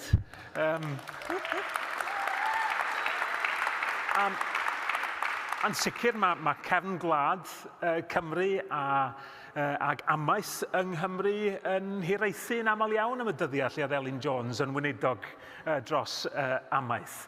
Mae lot o bwysau ar ddysgwyddau i Llyr Griffith os wyt ti yn y stafell. Ond na mi ydyn ni'n gallu tynnu. Dwi'n gweithio'n agos efo Ieuan. Y gwaith mae o'n gallu dod fel cyn ddirprwy brif weinidog Cymru. Jocelyn Davies fel cyn weinidog. Criw o bobl ddi yno. A sydd eisiau'n helpu ni fod yn barod tro nesaf hefyd. Ac un o'r gwersi mawr, dwi'n meddwl, o edrych nôl at yng nghyfnod i fel gweinidog, yw fod, oedd hi'n dymor 4 mlynedd pryd hynny, 2007-11, bydd hi'n dymor 4 mlynedd eto o 2026 ymlaen. Mae hwnna'n gyfnod byr iawn.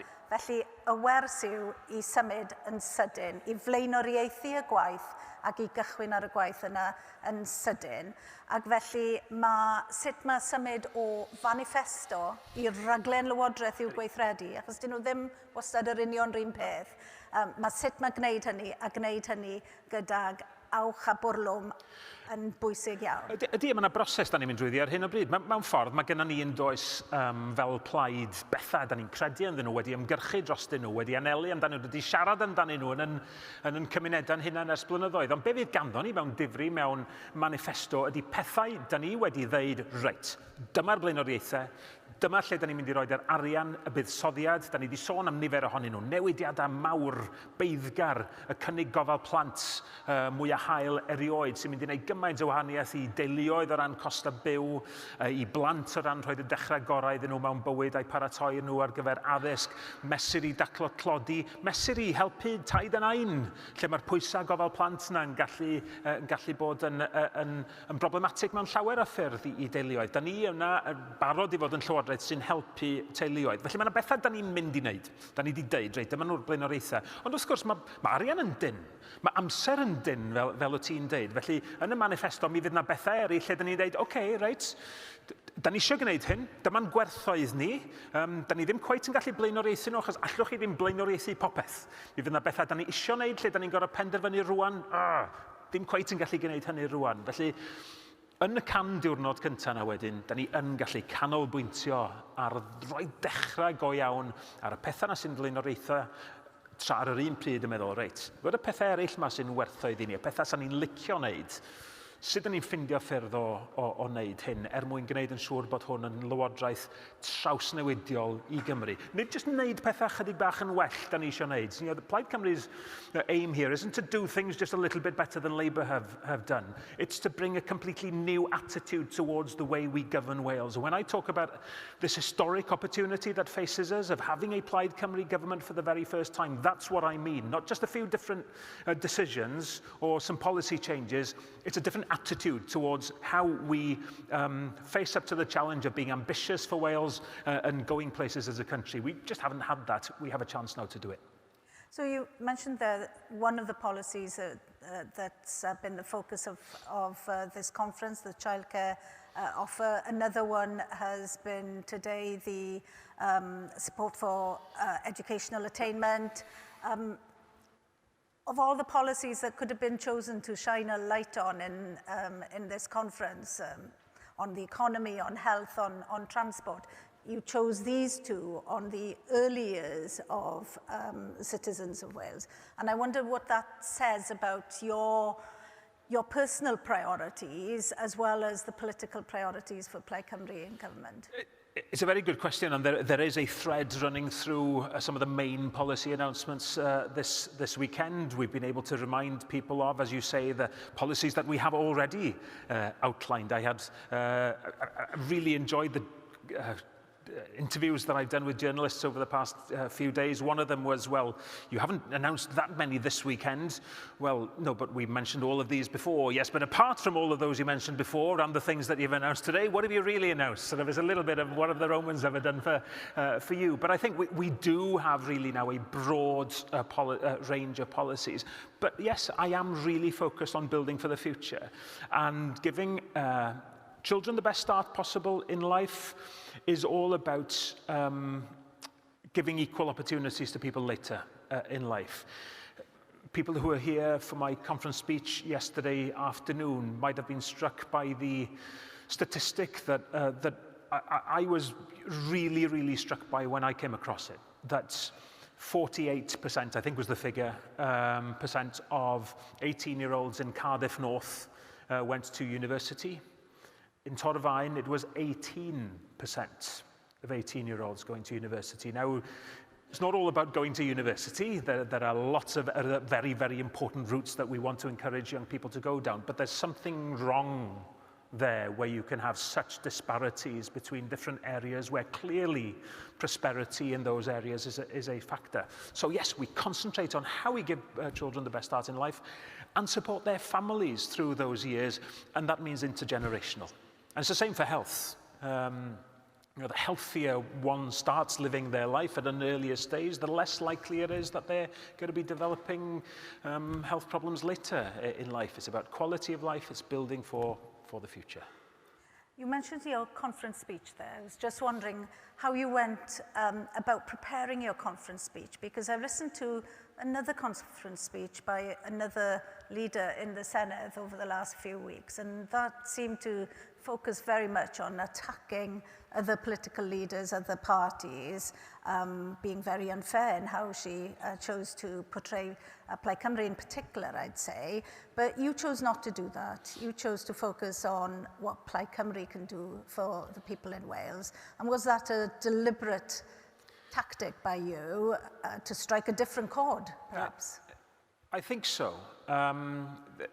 There's a tendency in politics currently for everything to want to revolve around the growth of the political right, which is a global phenomenon, and many conversations start with that in Wales. And it's very, very important that we address that elephant in the room, and why each of us on the progressive side of politics have to be making very, very firm arguments about why that kind of politics would be so damaging to our communities. And yes, I do attack that kind of politics, but I've never believed where you have the possibility to build alliances within politics, that attacking the personalities within that sphere of people who you will have common ground with, I don't think that's a particularly clever thing to do. I don't think it's respectful in politics to do that.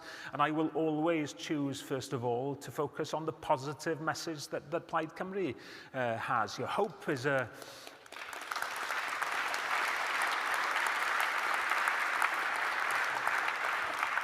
Hope is a word that I used a lot in that speech yesterday, because we have to believe in our ability to offer hope to people. The challenges that we face that has led to people all around the world being attracted to the political right, problems with housing and health and economic problems and the cost of living crisis. These are issues that we can offer genuine political answers to.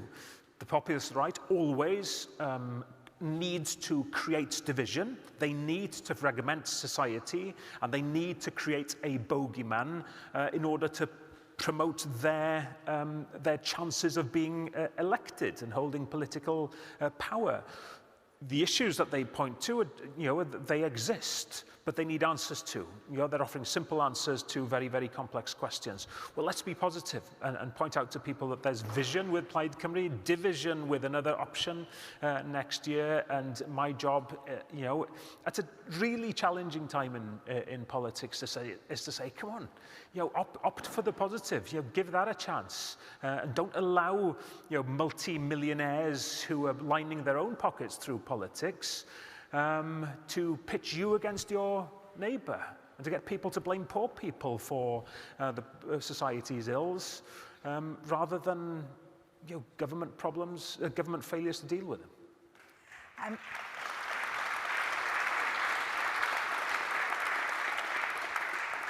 I'm reminded as I sit here of canvassing for this man in 2013 in July in 30 degrees weather in a by-election in Ynys Môn. It's been like that in Ynys Môn every day ever since. It's wonderful. And I remember that by-election as being a very forensic election campaign, to the extent that we'd run out of places and people to canvass at one point. So I was taken by your father on a canvassing afternoon down to one of the beaches in Ynys Môn. We actually went to a beach to canvass. Good. Half of them were from Manchester, the other half were Ynys Môn people. We were taking politics to the parts of the parties cannot reach in doing beach canvassing, but it is about the election next year. We need to be canvassing every single part of Wales. Maybe the beach isn't the priority, but every single part of Wales will mean something to that election result for Plaid Cymru as well as every other party. So how do we help you to make sure that we are reaching every single part of Wales with our message next year? It is a very important question. Do you know, he said that every single question I've asked him. He's complimented me on the question I've just asked. He's trying to get an easy ride. I've got some questions down for next week. I need them to be picked. But when I said that Plaid as a whole is offering new leadership for Wales, it genuinely is all of us. Well, let's show it. Let's show it in our own communities. Let's travel to Caerphilly now. Let's get as many Plaid Cymru members elected next year as possible by actually doing the work. Going out and doing the hard graft. It's a different kind of election. In a first-past-the-post system, there's an inevitability that you tend to target places where you have most of a chance of winning. That's what every party will do, and there are areas where it's really important to lay down a marker and to make sure that our messages are heard. But you know that winning in a perverse electoral system is difficult. With next year, every single part of Wales counts. Getting a first or a second seat in one constituency is just as important as getting the third or the fourth in another constituency. You know, that there's nowhere for us to hide. And that's really important. That's how I want it to be. If I tell people Plaid Cymru is a party that feels relevant and wants to be relevant to every single part of Wales, well, there's not a street in any part of Wales where we can ignore and say that they don't matter. They absolutely do. So every one of you, if you can, put your best pair of walking shoes on, or if you can't do that, you know, get on social media and, you know, and share our messages. If you're not on social media, you know, put some leaflets in envelopes, whatever it might be. Every single one here has an opportunity to be part of that leadership, because the prize is huge. The prize is huge. It's to change the history of Wales.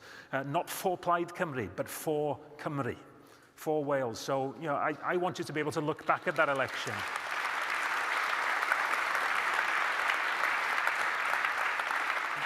And say I did my bit. Dyna cwbl allwn ni wneud. A wedyn, mae yna waith i wneud. Dwi'n mynd i ofyn cwestiwn I ti rwan. Ti di gofyn I fi beth sut dwi'n paratoi. Be di dy gyngor di I ni fel rhywun sydd wedi bod yno yn torchi llewis yn barod I lywodraethu? Wel, y cyngor cyntaf, byddwn ni'n dweud, yw'r hyn dwi eisoes wedi ddweud, sef I symud yn gyflym. Mae'r cyfle yn fyr am un tymor, gyda'r golwg ar dymor yn dilyn hynny, ond o fewn yr un tymor yna, I symud yn gyflym ac I flaenoriaethu yr hyn sy'n bwysig. Fydd popeth mae Plaid Cymru erioed wedi paso mewn cynadledd fel hyn, byth yn gallu cael ei gyflawni mewn un tymor o lywodraeth. Ac felly mae rhaid blaenoriaethu o fewn hynna, ac mae rhaid I ni gyd fel aelodau Plaid Cymru fod yn amyneddgar yn y cyd-destun hynna. Dim ond rhyw gymaint gellir cyflawni mewn yn y tymor cyntaf hynna. Ond yr hyn sy'n bwysig o edrych nôl ar profiad 2007-11, yr hyn sy'n wirioneddol bwysig yw fod swydd y prif weinidog yn eiddo I Plaid Cymru, oherwydd dyna oedd ddim gyda ni oedd y swydd prif weinidog yn y cyfnod hynny. Ac yn y swydd prif weinidog yna, mae gwir arweinyddiaeth y Llywodraeth a gwir arweinyddiaeth y wlad.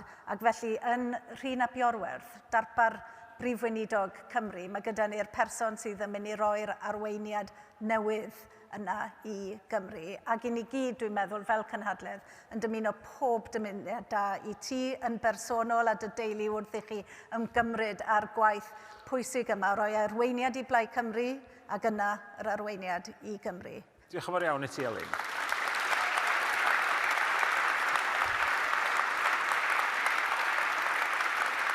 Diolch yn fawr, a mewn chydig eiliadau I gloi,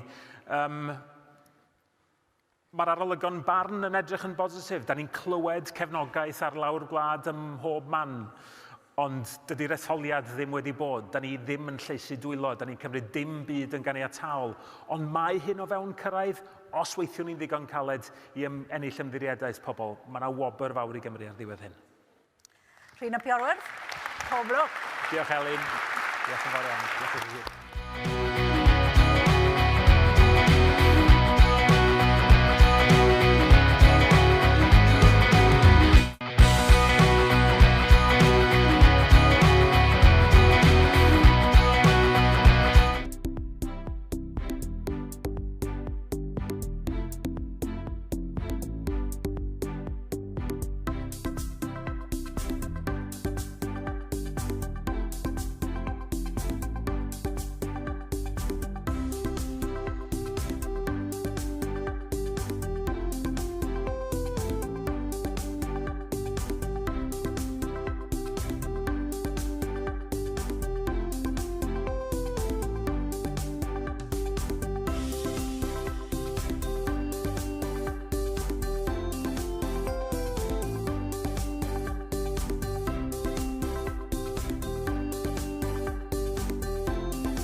Rhowch groeso i'r panel a'i cadeirydd Gareth Clubb.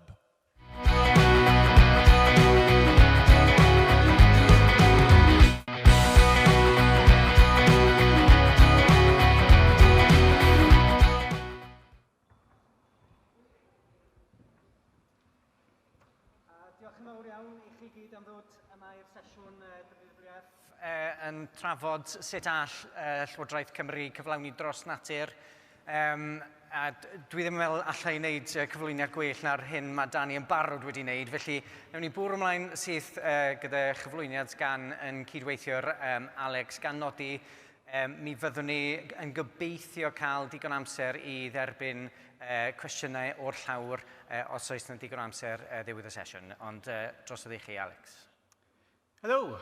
So my job today is to introduce to you, hopefully, if we pass, there we go, is to introduce the triple challenge, what we're trying to deal with here in Wales. So that is basically how we can best meet our food needs while tackling the climate crisis and reversing the loss of nature. Now, we know that Wales is a long way from achieving any of these points, and that the next government needs to have the courage to act if things are going to change for the better.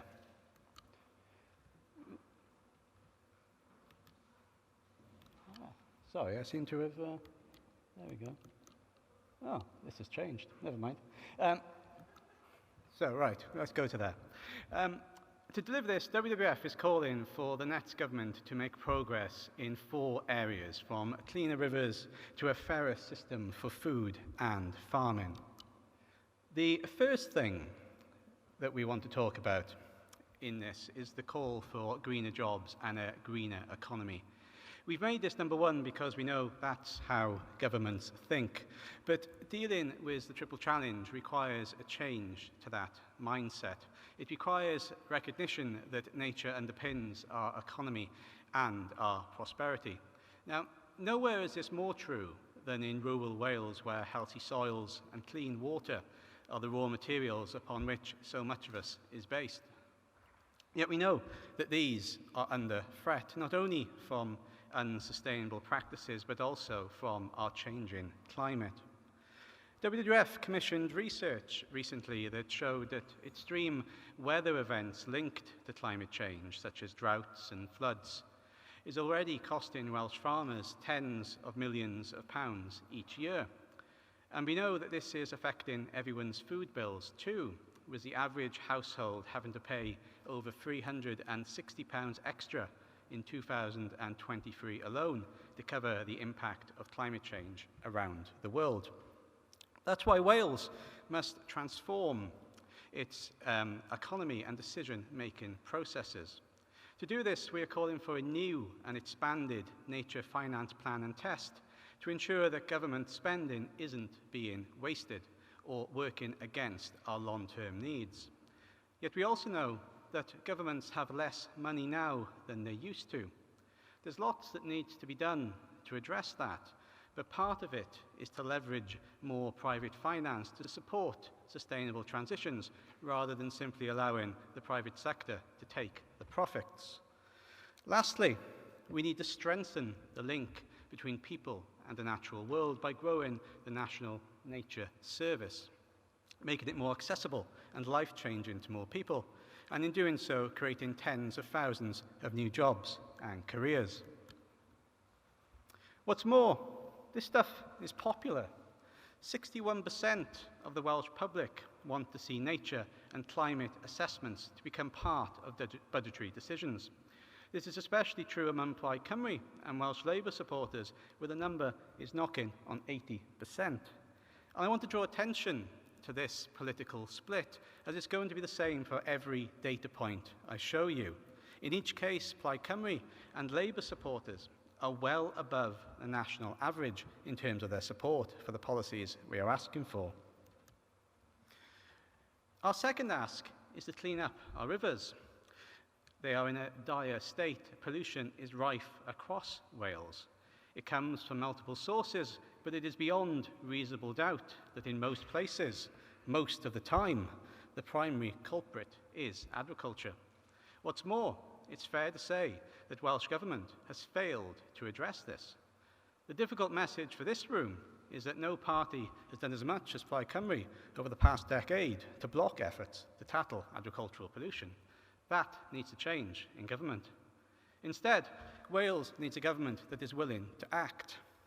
It can do this by setting specific targets to cut water pollution by 2030 in line with Wales's international commitments, by ramping up monitoring and enforcement operations to catch and prosecute polluters. This needs to include giving bodies like NRW the civil sanctions powers they need to create an effective and proportional enforcement system. We need to reform planning and licensing requirements to ensure a catchment level approach where the health of the whole river is taken into account. And finally, we need a government that is willing to fund changes on the ground by restoring riverbanks, soils and increasing tree cover to reduce flooding and nutrient loss. Again, this stuff is popular. The public wants a Welsh government to act, with almost 90% wishing to see agricultural and sewage pollution reduced and, where possible, eliminated. Even in controversial areas such as tree planting, the public are massively on board, with Plaid voters in particular showing support well above these national averages that are already in excess of 80%.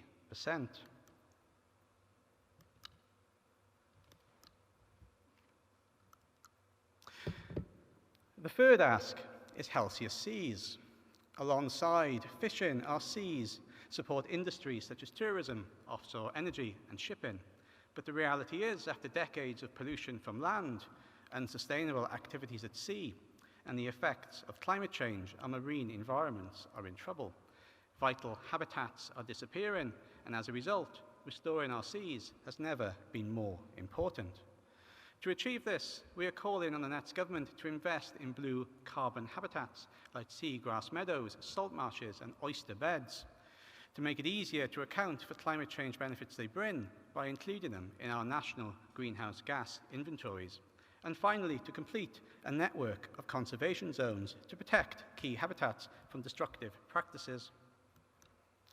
Again, our polling shows that Wales wants this to happen with significant support for everything that we're seeking to achieve.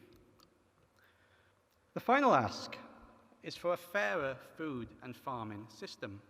For many of us, food production is part of Wales's cultural identity. Around 90% of the land area is farmed, and much of our seas are also used for food production. Yet, what we produce has almost no connection to what we consume, with markets like Welsh lamb and beef seeing in excess of 90% of production being consumed outside of Wales.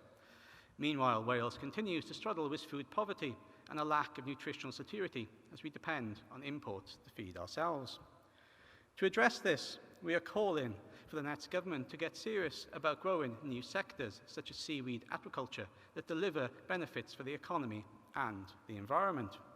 Our research shows that seaweed alone could be worth over 100 million to the economy by 2030 and support 1,000 jobs. What's more, as well as being a food product, it can be used to replace plastic packaging and reduce the environmental impact of agriculture by acting as a natural fertilizer and as a livestock feed additive. It also has the potential to fight climate change by locking up carbon and creating new habitats for marine life. Beyond that, we need to make the Sustainable Farming Scheme work for family farms and drive a transition away from damaging practices and towards climate and nature-friendly farming. The universal element of that scheme, launching next year, has been gutted of many of its most forward-thinking elements. Often, it has to be said, with the support of Plaid Cymru. What's left is unlikely to live up to its name unless significant change is undertaken during the Nets government to get it back on track. This can be achieved by ensuring that the majority of the money is driven into the higher tiers of the scheme so that family farms that are trying to become more sustainable have the backing to do so.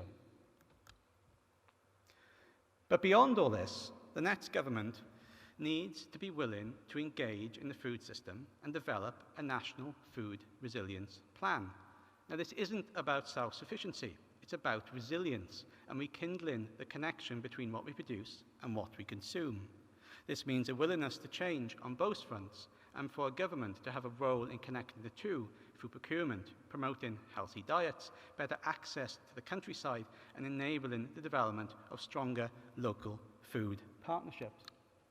Now, as a final bit of polling for me, this once again shows that the Welsh public are eagerly on side to support a government that is willing to act, one that is willing to invest in Welsh farmers and food systems to support a transition to more sustainable practices that are at the heart of the triple challenge we are seeking to address. Now, that's all from me, so I'm now going to hand back to Gareth, who's going to get our panel to commit to doing all of this in the next 12 months. So I hope you join me in wishing him well. Thanks.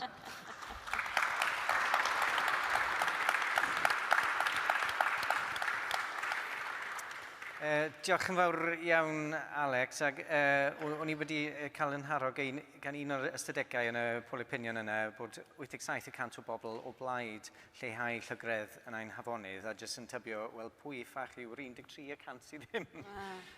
Ond na i droi felly am ymateb gan cynrychiolwyr Plaid Cymru ar y panel, a jyst eich ymateb chi yn y bôn at y ffigyrau o'r poll opinion mae Alex newydd i draddodi. Delyth? Diolch. Fi'n meddwl mae'r ffigurau yna yn atgoffad defnyddiol i ni i gofio bod y mesurau yma yn rai sydd yn boblogaidd, achos fi'n meddwl weithiau oherwydd rai o'r lleisiau fel reform, pobl ar yr asgell dde-eithafol sydd wedi toxifio beth bynnag ydy hynna'n Gymraeg, y cysyniad o zero net, y cysyniad o wneud y pethau dyn ni'n gwybod sydd yn rhaid i ni newid yn y ffyrdd rydyn ni'n byw yn bywydau ni. Fi'n meddwl, mae cael y ffigurau yna, rwy'n gobeithio bod hynna'n gallu bod yn arf i ni hefyd, i allu dangos bod ni'n neud hyn gyda backing y bobl mwyn cael y newidiadau yma. Wrth gwrs, fi'n siŵr byddwn ni'n trafod hyn, mae'n rhaid i ni sicrhau bod ni yn cyflwyno newidiadau mewn ffyrdd sydd yn cymryd pobl gyda ni. Achos fi'n meddwl, cymaint o weithio yn y gorffennol, mae fe wedi bod yn rhy hawdd i bobl deimlo bod hyn yn golygu byddwn ni yn erbyn rai fathau o waith, neu bydde hyn yn gorfod golygu bod amaeth yn erbyn taclo newid hinsawdd. Wel na, mae'n rhaid ni ffeindio ffyrdd o wneud hyn ar y cyd, mwyn helpu pawb gan gynnwys pobl sydd yn ffermio, sydd yn rhywbeth sydd mor hollol angenreidiol ar gyfer ein dyfodol ni.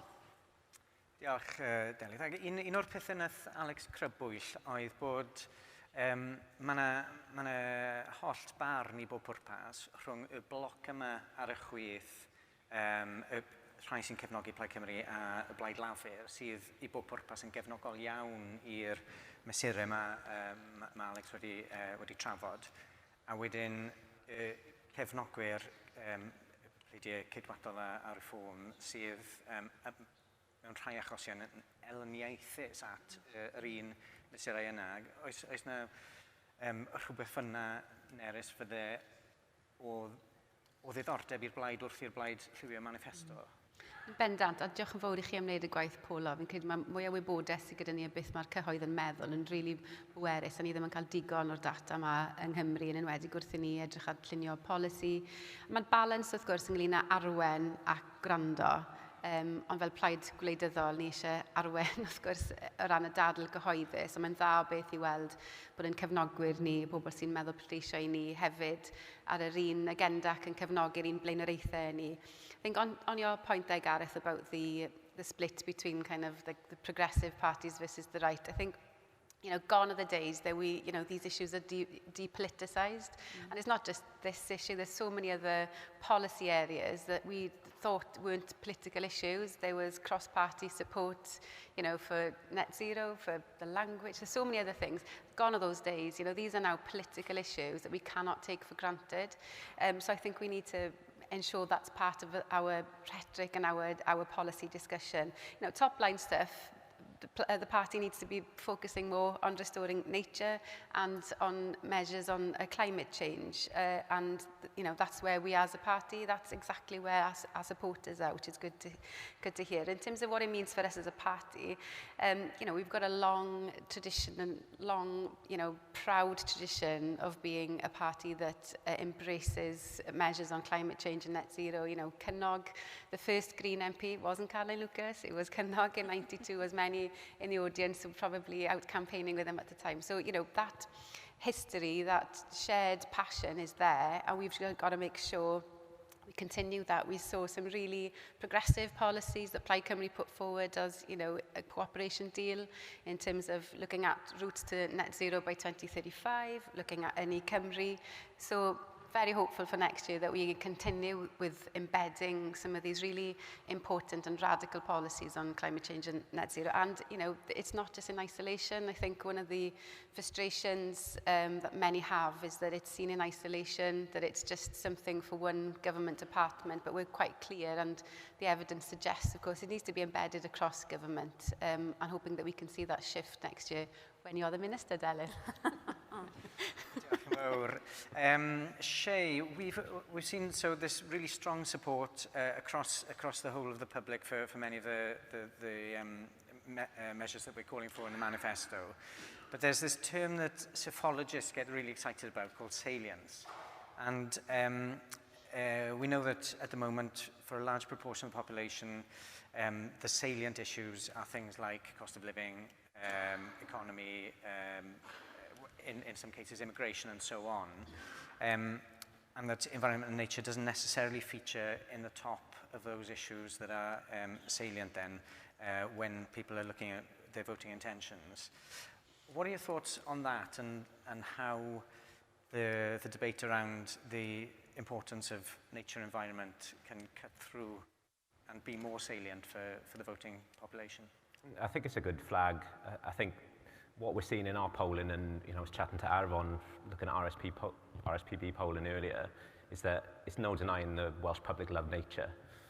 Those numbers slightly drop, as you mentioned, when you mention the word net zero, particularly around those that kind of identified themselves as reform and conservative voters in the polling. But nevertheless, all those practical actions to tackle climate change, there's still massive support across the Welsh public. But when you ask people generally in public polling, you know, how do you rate the environment as a priority compared to other areas of kind of concerns, the environment tends to be kind of top 6, but just beneath those issues you mentioned, you know, cost of living, health, or the economy, for example. But I think you touched on it, Nerys, in terms of embedding nature and climate across the whole of government. And I think it's too easy to kind of think that those things are not interconnected, but they're deeply interconnected. So to use some examples, you know, we talk about economic and GDP kind of growth a lot in political terms, you know, but more than half the global economy relies on nature for essential services like clean air, you know, clean water, food. In fact, across the UK now, we're seeing the net zero sector grow 3 times faster than the kind of UK economy overall. On things like the cost of living, and Alex mentioned this earlier, we're seeing climate change increase our household food bills by around £361 in 2022-2023. And with the droughts we've had this summer, and I guess the lack of resilience in the farming sector to respond to the change in climate impacts, both in the kind of Wales, the UK, and internationally, when we go to the checkouts in the autumn, we're going to see a cost of living issue hit even more because of rising prices linked to climate change and nature degradation. And if you look at other sectors beyond food and farming, so the energy sector, for example, you know, energy prices, I think, from a kind of UK perspective, one of our main risks is our kind of reliability on international fossil fuel markets. So that drive towards local renewable energy kind of transitions is what we need to retain ownership in Wales and to drive costs down eventually. And of course, you know, nature underpins health. When you look at issues like access to nature for physical and mental health, and all the science behind that in addressing issues like obesity, which is costing our NHS in Wales, you know, 70-odd million. Nature cuts across all these issues. And I think a big challenge for us in the room as kind of organisations like WWF, as politicians and other voices, is to really kind of be clever and smarter in making those connections between action on nature and climate to those everyday issues like the economy and health And to really, those people who are kind of struggling on a day-to-day basis with crap jobs or, high bills or, the polluted route to school, we need to kind of, they need to know that the green economy will work for them. And we need to be listening to those voices, because if we aren't, you're going to be sure that the populists are going to be listening to their voices and kind of spinning that narrative that net zero is a thing that drives up costs. But as we know, action on climate change is something that can very much drive down costs in the short and the medium term. And if we drive that action on nature and climate, it's good for security, it's good for health, it's good for future-proofing a lot of our industries in Wales. We've had issues in the past in terms of just transitions, and it's, I guess, restores nature for all the nature lovers we know from our polling and from other polling. And that point you made about getting out into nature being beneficial, was a piece on BBC just the other day saying that 20 minutes in nature can have all sorts of restorative impacts for people, and indeed that ties into a campaign that WWF UK has been running called Prescription for Nature, which is about getting 20 minutes a day in nature for that purpose. OK, newn ni symud ymlaen felly i ystyried y môr, achos mae'r môr a'r arfordir mewn cyflwr sydd yn codi pryder, a nid yn unig i'r rhai ohonyn ni sy'n gweithio maes amgylchedd, ond hefyd i'r bobl a'r cymunedau sy'n dibynnu ar y môr a'r arfordir am ei bywoliaethau. Felly, cwestiwn yw, beth all Llywodraeth Plaid Cymru yn wneud i godi cyflwr ein moraudd i safon lle mae'n gallu darparu cyfleon ar gwasanaethau hynny fydd yn helpu sbardino adfywiad ein cymunedau arfordirol, ac wrth gwrs mae lot o'r cymunedau arfordirol yn rhai difreintiedig ac yn bell o wasanaethau, felly mae'r fywio y cymunedau yn ei holl bwysig. Delyth? O, Sian, fi'n mynd yn gyntaf eto. Diolch yn fawr.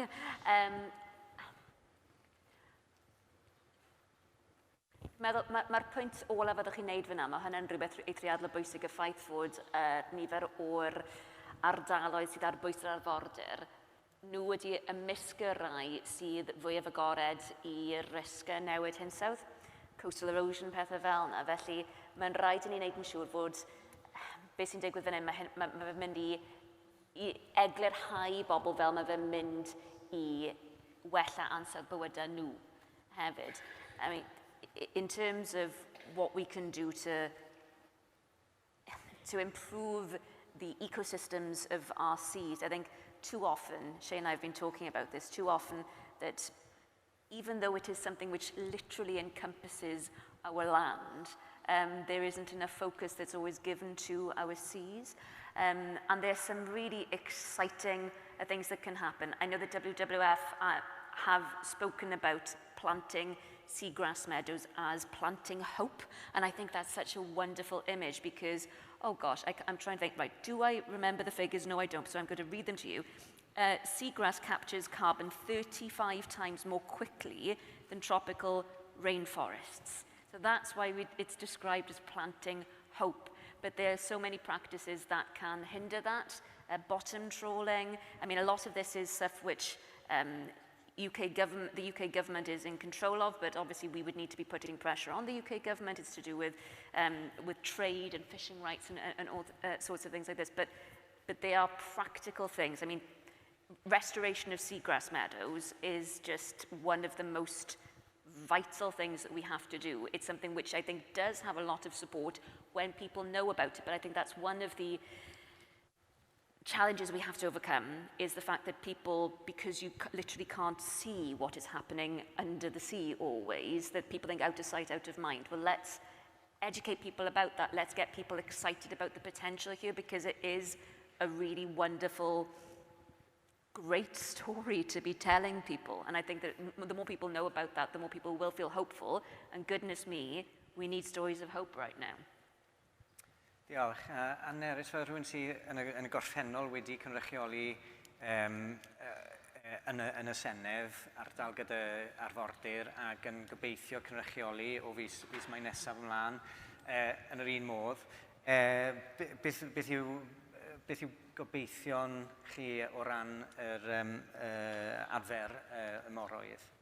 Mae yna gymaint o potensial, yn dys e, a ni ddim yn trafod e digon, sa'n credu. Sa'n credu bod yna cynllun strategol, cenedlaethol, sy'n unrhyw cyfarwyddyd yn dod mas o'r Llywodraeth Cymru. So mae'n arbennig bod ni'n cael y cyfle i trafod ma. Ni'n gwybod ni wedi bod yn sôn yn y gorffennol ynglyn â rhai'r cynlluniau mae'r elusen yn cefnogi fel Car y Môr ac yn y blaen sy'n arbennig. Ond fi'n credu mae yna cyfle arbennig wrth gwrs gyda'r deddfwriaeth sy'n mynd mewn trwy'r Senedd ar hyn o bryd. So the Environment Governance Bill that's going through, finally putting,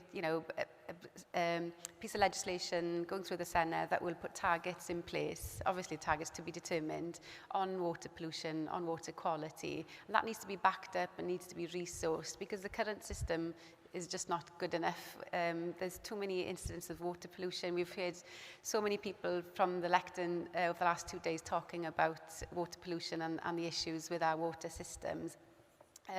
Just take, for example, what's happening in Caerfyrddin, obviously declaring interest as a candidate there, but also here in Swansea and in Pembrokeshire, blanket guidance now from NRW in terms of planning.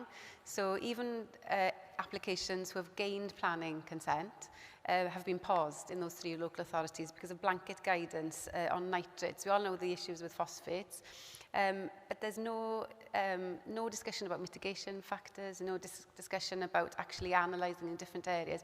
So in terms of getting that balance right, we know the vast majority, over 90% of the pollution in our rivers comes from agricultural industry, which we need to tackle, and noted Alex's comment there in terms of Plaid's position on that, which I think we need to be discussing in more detail.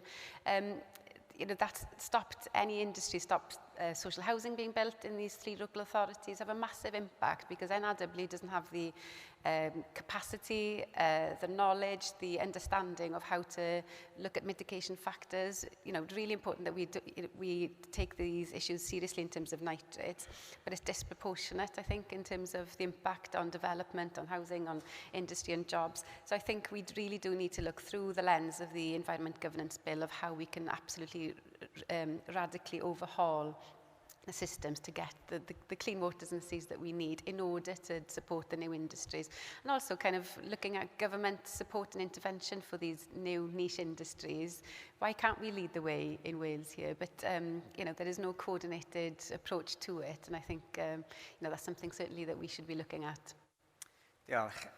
Shay Nerys there was very eloquently describing the interconnected nature of some of these challenges that we're facing, and particularly mentioned social housing and the pressures there are on the housing stock and in relation to the planning system, and now what the pollution load means. And so in relation again to the marine and that interconnected nature then of the pressures, what are your reflections on that?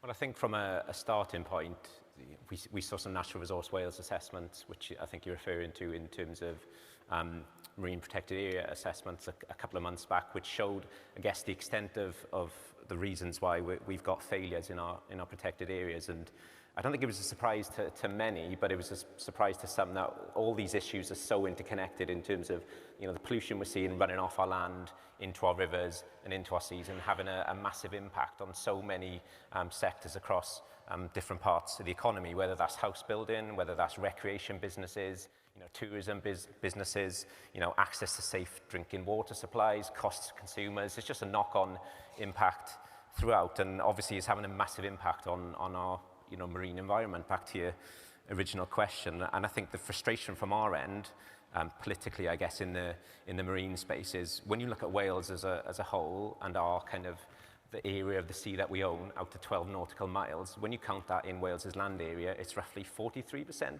the size of Wales as a total, but it's never discussed in any sort of depth in political discourse, despite the massive potential we have, economically, environmentally, socially, and culturally. And one of the things Alex mentioned briefly in the presentation earlier, and one good example of that is the seaweed industry. So, we've got a rich culture of seaweed consumption in Wales that dates back centuries, to the extent that people would gather seaweed off the beaches. It was a big part of our staple food in lava bread and different diets. But at the moment in Wales, I think we have the one seaweed farm off St David's in Pembrokeshire, which we've obviously supported through Caramore in different capacities, but there's huge potential to grow those types of industries in our marine environment, as Alex mentioned, to £105 million annually and 1,000 jobs by 2030. But you need that leadership from government and that drive to removing some of those licensing type barriers in the sea, but to provide training initiatives, market developments, and an education piece for the public to connect us to our heritage and to our culture. And I think one of the things this current government promised was the completion of our marine conservation zones across Wales. We haven't seen that, and that's something we're really calling for in our manifestos to prevent some of the issues which, for anyone in this room who hasn't seen the recent David Attenborough narrated series Ocean, I would definitely recommend watching that from a really visible you can see the impact, I guess even in marine protected areas, of things like bottom trawling and the impacts that has on overfishing, the things that would have a massive impact on people and biodiversity. So we've got absolutely huge potential in our seas, but we're just not reaching that at the moment. Diolch. A wedyn, da ni wedi gweld just wythnos yma unwaith eto rhywbeth sydd yn plethu nifer o bethau at ei gilydd, achos cyfreithiol fwyaf o'i fath erioed, lle mae yna filoedd o bobl yn dod at ei gilydd i ddwyn achos llys ger bron, yn erbyn rhai o'r diwydiannau mawr ffermio a hefyd dŵr Cymru oherwydd yr effeithiau llygredd yn afon Gwy. Ac mae yna rhywbeth fan hyn ynghylch, dyn ni sôn am ddeddf cenedlaethau dyfodol, lle mae'n bwysig i ni weithredu mewn modd sydd yn rhagweld ac fod yn rhagweithiol mwyn osgoi problemau yn dod i'r dyfodol. Felly, ac mae'r broblem yma o ran ffermio a'r dwysedd ffermio a'r llygred sy'n cael ei gynhyrchu fel canlyniad yn un rili pwysig. Ac sut felly all Llywodraeth Plaid Cymru sicrhau hyfywedd ffermio yng Nghymru sydd yn rhoi bwyd maethlon ar blatiau pobl ar un pryd a pheidio â gorlygru yr afonydd sydd yn mor arbennig ac mae pobl Cymru yn rhoi cymaint o bwyslais ar hyfywedd yr afonydd a'r cynefinoedd hynny. Felly, Nerys. Diolch. Wel, ni wedi bod 6 mlynedd yn trafod y cynllun ffermio cynaladwy. Yn y 6 mlynedd na, mae stad yn afonydd ni wedi gweithygu tra bod pobl yn trafod yn trial ffindio ffordd ymlaen. A jyst i ategu pwynt i genedlaeth ynglyn â fel mae'r trafodaeth yma wedi cael ei gweld bod yr sector amaethyddiaeth ar un ochr a'r sector amgylcheddol ar y llall. A dyw hwnna jyst ddim yn reality. Chod sa i wedi cwrdd dim un ffarmwr sydd ddim yn poeni am yr amgylchedd a wedi ac yn gweithredu mewn modd sy'n parchu ac eisiau ehangu yr amgylchedd ar y tir. Ond mae'n bwysig dod y pobl gyda ni, a fi'n credu mae'r SFS yn mynd i fod yn pwynt pwysig yn y dyfodol o ran y gyllideb. So we've been discussing what elements are in the optional and universal layers of the new sustainable farming scheme. But if we don't get the budget, we'll be fighting over a budget that it's less than what the UK government said that we should have and what the Labour government have promised. So it's good to see clear promising, I think, to maintain the budget. But it all depends where that budget hits. And I would like to see far more in terms of the optional layers in order to get our farmers on that journey in terms of sustainable practices. And, it's public funds, it's public money. This is backed by your polling to show that this is what the public wants. But it's got to happen over time, got to bring people with us, of course. And you would have seen, hopefully, the food motion that we discussed yesterday that Simon Wright and myself proposed from Cyfyrddin, which was passed unanimously by Conference, diolch yn fawr, which is now policy. Although the title was school food, it's far more than that in terms of looking at our systems, in terms of food production, the absolute mismatch, as Alex said, in terms of the food we produce in Wales and the food we consume. So although it might look a bit bit of a simple motion that was accepted yesterday. It will have a transformational impact on our food systems, matching up kind of the public plate with what we grow and produce here in Wales. You know, even having a target of 25% Welsh grown veg on the school plate every day will be massive. You know, it's 8% at the moment. Only 8% of the veg that our kids eat in school is grown in Wales. That's bonkers. You know, and something like 5% of Welsh lamb and beef are consumed in Wales.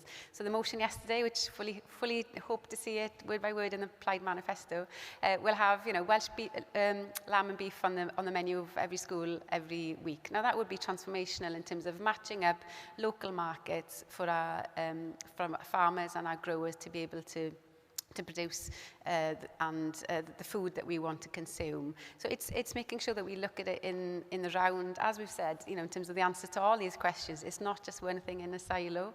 We can't just look at kind of what subsidy we're going to give our farmers post-Brexit in isolation. We've got to embed kind of those really important sustainable practices there. We've got to look at food production. We've got to look at food systems. And I'm glad we as a party are having those open discussions and trying to move that dial on, because, you know, if you talk to government officials, though, you know, then they're in silos. They are not the ones looking strategically at these big systematic issues, and hopefully we'll have an opportunity next year to look afresh at these issues and how they all interconnect and interdepend on each other.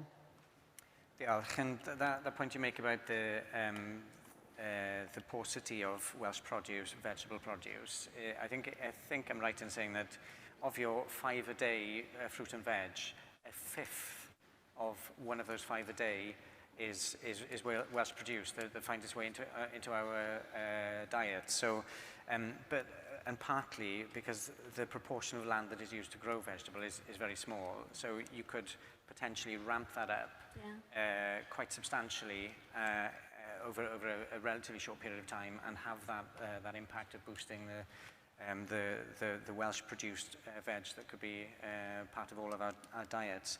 I also I wanted to think about, I read Tir by Carwyn Graves recently, and it's a fabulous treatise, and I'm sure many in the audience will also have read it, but that really goes into the connection, the deep abiding connection there is between people who farm the land and the land itself, and so that connection is all important. And we talked about bringing people with us. And so, Delith, what are your thoughts about that, almost that cultural significance? Yeah, I think that we have a very special relationship with the land. Oh, I'm thinking of the cawsom wlad i'w chadw, you know, the darn o dir and disdain bod wedi mynnu byw, you know, it is something of such emotiveness, if that's a word. It is now. I think that there are lots of, you know, whenever we talk about how we are going to overcome the challenges of the coming periods, whether that is the nature crisis, whether that is the climate crisis, then all of us are going to have to find ways of adapting how we live and how we work. But as Nerys has been saying, as Shay has been saying, we've all been trying to say, we need to find ways of doing that together. So, of course, fel ydych chi just yn dweud, perhaps there will be a room for diversifying for some farms. Perhaps there will be a way of looking at how farming is done so that it isn't as exposed to the perils of drought, of flooding. You know, tackling these nature and climate crises will be of help to the agricultural sector too, of course. But I think we talk often of the need of a just transition when we're talking about moving towards net zero. And we talk about that in lots of different sectors. Having a just transition for the agricultural sector is just as important. You know, because as you were saying, Sheikh, or was it Nerys, that I've never met a farmer who doesn't care about climate change or about nature, however you package it. You know, mae nhw ydy'r pobl sydd agosaf at ein tir, wrth gwrs bydden nhw yn teimlo yn rhywbeth mor bwerus am hyn, ond mae rhaid i ni ffeindio ffyrdd o sicrhau bod ni yn mynd â nhw gyda ni, bod nhw ddim yn teimlo bod ni wastad yn dweud, o, mae'n rhaid i chi wneud hyn. Wel na, nawn ni ddod lan a syniadau gyda chi ar y cyd. Fi'n meddwl, tegwch i'r Llywodraeth, dyn ni wedi gweld newid mawr a newid da, fi'n meddwl, o ran y ffaith mae Hywaranca wedi eisiau dod a phobl at ei gilydd literally o gwmpas bwrdd weithiau. Fi'n meddwl dyna'r ffordd o wneud pethau. Wrth gwrs, dyn ni eisiau i bethau mynd ymhellach, mae yna newidiadau dyn ni eisiau gweld, ond dyna'r fath o ffordd mae angen wneud hynna. Oherwydd, os dyn ni ddim o gwmpas un bwrdd, dyn ni just fel oedd Nerys yn dweud mewn silos gwahanol, a bydd neb yn elwa wedyn. Diolch. And Shay, Delith mentioned a just transition there and the importance of cooperation and working together. What does, from your perspective as Head of Policy and Advocacy, how would a just transition for agriculture work out? I know that we've, we have fabulous examples from farmers right across Wales, including some in the Nature Friendly Farmers Network. But how can that be expanded? And there's using the carrot, really, isn't it? Mm-hmm. And I think that's it. I think it's, on the one hand, it's learning from the lessons of the past in terms of how badly just transitions have been in other sectors. But I think it's also recognising, on the one hand, you need a just transition.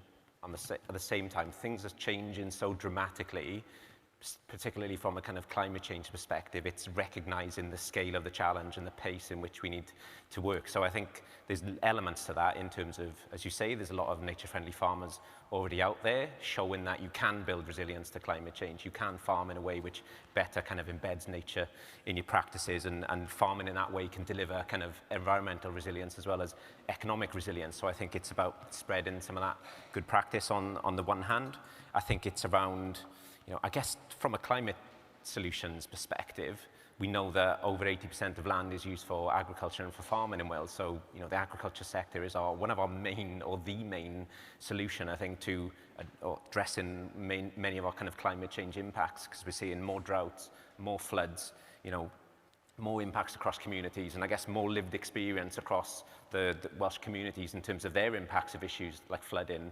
I don't think many people in the public make that connection then to, the farming sector is actually one of our biggest opportunities here to address that climate change perspective. And I think that then needs to be reflected in the support, in schemes, in the Sustainable Farming Scheme, and in other schemes to kind of reward and support farmers to get towards where we need them to get for the public and for the impact farmland can have on the public, but also for farmers themselves. And one of the things Alex mentioned earlier from a farming impacts perspective was an independent study that we commissioned a year and a half back, which showed farmers in Wales are losing tens of millions of pounds every year because of their lack of resilience to climate change. It was kind of, helping farmers to get to the point where we're not hemorrhaging money because of a lack of resilience to climate change. And I think one of the ironic things about that picture overall is, so when we're getting drought, for example, and we're having issues around grass growth, we're seeing farmers buy in more kind of external animal feed like soy from the Amazon. So, we're deforesting the Amazon to produce things like soy, and then farmers are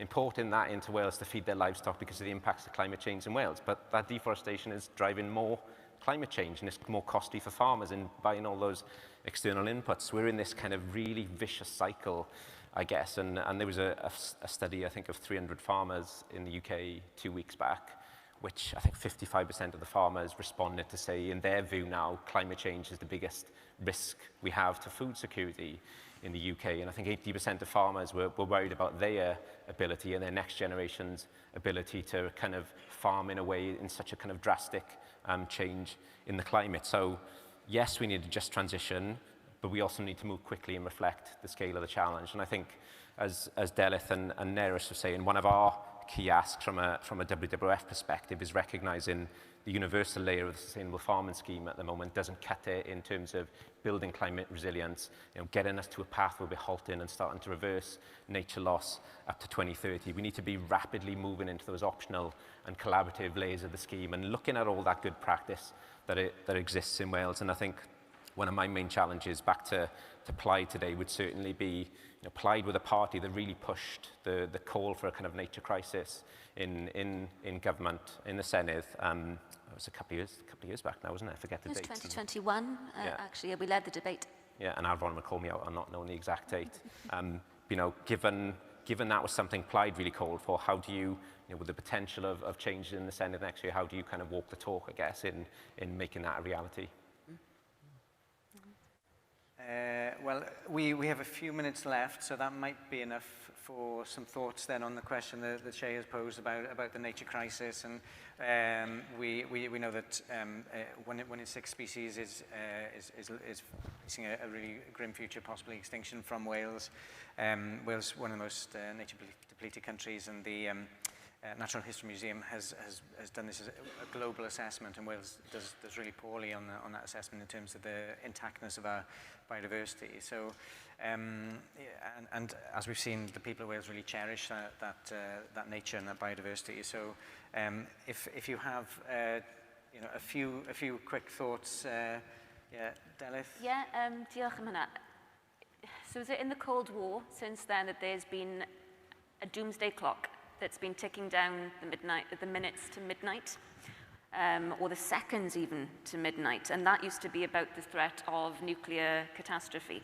Now the greatest threat facing us in terms of security, in terms of our way of life, are the climate and nature emergencies. So in terms of restoring biodiversity, so we're not just halting the decline, but restoring. Yes, targets are going to be important. Yes, they need to be more searching and more urgent than 30 by 30. But we need to do more than that as well. I think that we need to make sure that targets are more than words, that we use the education system to help re-engender a sense of joy in the natural world, which is something that everyone is born with, but somehow we lose time for it as we get older. We need to regain this sense of what might be lost, because those species, every one of them that is dying out, they will be things that our children and grandchildren might not recognize. So let's fight for what we still can save. And now it's the same question. We've just got a very short amount of time left. So yeah, your quick thoughts. Just to reiterate kind of some of the points from the first question, really, we need to be brave and bold. If you believe in this, we need to show it through our action, especially when the world just seems to have gone a bit mad in terms of the polarisation of these issues. We've got to double down on what we believe in, and as you said, we've got to talk the talk, walk the walk, and hopefully this session and the polling that you've done will empower the voices that support what we're trying to do in terms of climate change and net zero, as we have those discussions on manifesto development and as we form our policies ready for the election next year. So thank you for the information and for the work that you're doing. Diolch yn fawr iawn i chi gyd am ddod i'r sesiwn yma. Diolch yn fawr i'r panelwyr bendigedig yma, Delyth, Nerys a Shay. Ac dyna ni, mae'r sesiwn yn dod i ben, ac mwynhewch weddill y gynhadledd. Diolch.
gynhadledd arbennig o dda a gwych.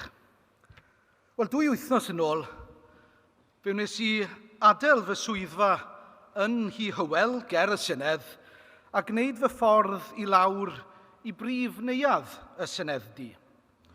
Ro'n I ar y pryd rhwng amryw o ddigwyddiadau gwahanol, a fy meddwl yn neidio o un peth i'r llall. Yn meddwl am gyfarfod y ges i'r bwrw hwnnw gyda criw o seicolegwyr ar gweithlu iechyd perthynol, a sut oeddwn I am ymgorffori gofynion nhw mewn I raglen llywodraeth. Yna oeddwn i'n meddwl am fireinio araith ar gyfer y prynhawn yn y Senedd, a sawl peth arall yr un pryd. Ac yng nghanol hyn I gyd, roedd angen I mi fynd I gyfarfod a Barnados, a siarad yno ac yn bwysicach fydd gwrando ar rhai o'r plant a phobl ifanc oedd wedi cael I bywydau wedi cael I gyfoethogi oherwydd ymyraeth yr elusen arbennig honno. Yn anffodus, roedd rhaid torri'r ymweliad yn ei flas oherwydd cyfyngder amser ac wrth fynd at y siambr, fyddes I ar draws mam ifanc a 2 fab, ac mae stori nhw yn crynhoi gymaint o'r hyn sydd wedi mynd o'i le a'r her sydd o'n blaenau ni, os y gawn ni y fraint o fynd mewn I lywodraeth. Roedd y bechgyn yn fechgyn ofnadw o anwyl, yn serchog, yn siaradus, gyda un newydd ddechrau yn yr ysgol uwchradd a'r llall yn parhau yn yr ysgol gynradd. Ond oedd y 2 ohonyn nhw ddim yn arwain plentyndod cyffredin, oherwydd roedd y 2 ohonyn nhw'n ofalwyr i'w mham. Bob bore, oedden nhw'n gorfod codi a pharatoi brecwast a gofalu am ei mham. Ac ar ôl dod adre, roedd nhw'n gorfod paratoi swper eto, tacluso a gofalu'n dyner unwaith eto am ei mham mwyn iddi fynd i'r gwely. Yn yr ychydig o amser hamdden oedd ganddyn nhw roedd y 2 yn licio chwarae rygbi a darllen. Ac roedd y fam Drian yn dioddef o sawl cyflwr iechyd. Oll y tu hwnt yw rheolaeth hi ac yn methu felly a gweithio oherwydd ei anhwylderau. Ond yn waith fyth, roedd hi wedi bod ar restr aros am sawl triniaeth, nid am fusoedd, ond am flynyddoedd. Ac mewn un achos, roedd hi ar restr am dros 4 blynedd. Yn ogystal â hyn, roedd ganddi gynllun iechyd arbenigol wedi cael ei lunio ar gyfer un o'i hanhwylderau, oedd yn golygu bod rhaid I gael check-up bob 3 mis yn yr ysbyty. Oedd y cyfarfod yma 2 bythefnos yn ôl yn ei ofn. Doedd ddim wedi cael check-up ers mis Rhagfyr. Yr hyn sy'n gwneud I stori nhw yn hyd yn oed fwy trist ydy nad ydy o'n unigryw. Yn wir, mae'n llawer iawn rhy gyffredin.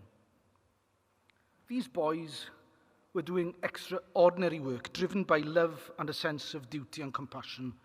And without Barnados and other third sector providers, they'd be all at sea. It's clear that we need to improve support for our carers here in Wales, both kinship and unpaid. And the mother, seemingly on a constant waiting list, waiting to be relieved of her pain. Right now, 1/6 of our entire population are marooned in the limbo of not knowing when they'll be seen for treatment, with some having suffered in discomfort, pain and anxiety for many, many years. Meanwhile, Labour's propensity for dealing in false dawns and shifting goalposts on performance targets knows no bounds. And this vast backlog isn't just a scandal in and of itself. The sorry legacy of a government whose tired complacency, enfeebled authority, and a distinct unseriousness becomes ever more glaring with each passing day. It's also a symptom of a health system whose components are not functioning in the way they should. From the long queues of ambulances left stranded outside A&E departments, to the alarming normalisation of unsafe corridor care, from delayed hospital discharges to failing standards on cancer treatment. All too often, for far, far too many people, pathways of care are beset with pitfalls, obstacles and uncertainty, rather than being the timely, uncomplicated and transparent journeys that they should be as a prerequisite in a 21st century healthcare. Where once there was a well-oiled machine, the envy of the world and the pride of our nation, we now have an NHS that is disjointed and damaged, that splutters, strains and stalls under ever-escalating demand and a complete lack of direction from a rudderless government, with dedicated, hard-working staff with their morale at an all-time low under severe stresses. Nowhere is Labour's chronic neglect of the machinery of our precious health service more apparent than in primary care. Our GP services account for 90% of patient contact. In a very real sense, they are what makes the NHS tick. But the extent of their engagement stands in marked contrast with the paucity of resources at their disposal. Over recent years, the proportion of the Welsh health budget allocated to general medical services has shrunk to around 6%. It's little wonder, therefore, that the number of GP practices in Wales has decreased by 27% in the last 2 decades, and by 7% in the years since the pandemic alone. And for those that remain, an intolerable workload, now compounded by hikes to national insurance, rent increases or crippling PFI contracts, and Labour's failure to deliver on promises of cheaper energy bills. They've become a looming and ever-present reality.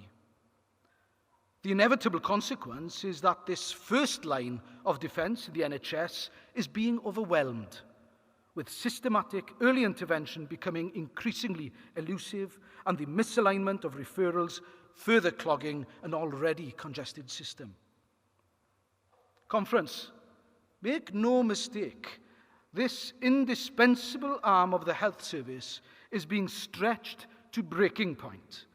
And this is why we must make it a burning ambition of ours to restore the shattered foundations of primary care.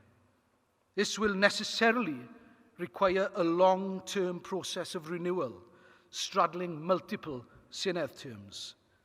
It means plotting a sustainable shift in resources from secondary care to primary care, replenishing the share of general medical services within the overall health budget to at least 8.7%, with the aim of eventually reaching 11%. It means retaining a far higher proportion of staff, reversing the all-too-familiar tale of great talent being nurtured here in Wales, but not being effectively reinvested for the benefit of our communities. It means reviewing the funding formula, the Cahill formula, which currently undervalues the work of general practice and is especially disadvantageous for surgeries based in more deprived areas. It means ensuring that the operational costs of running a GP practice are not so prohibitive as to disincentivize the talent of the future from choosing to work here in Wales, as is so often the case presently. And it means creating 500 additional GPs to bring us closer to the OECD average for workforce capacity in primary care. But Conference, as much as we understand the importance of having this long-term vision, we must also be keenly aware that the patience of the Welsh public has, understandably, worn very thin. Many simply can't wait any longer, and far too many have passed away while waiting for their treatment. Cleaning up the dreadful mess that Labour has made of waiting lists must be a priority, because thousands of people are in pain right now. And we must be the ones to provide the relief that they crave without hesitation and without excuses. That's why a Plaid Cymru government will invest in innovative programmes to tackle the waiting list co-designed by clinicians and healthcare providers to finally make sustained and substantial headway in reducing the NHS backlog.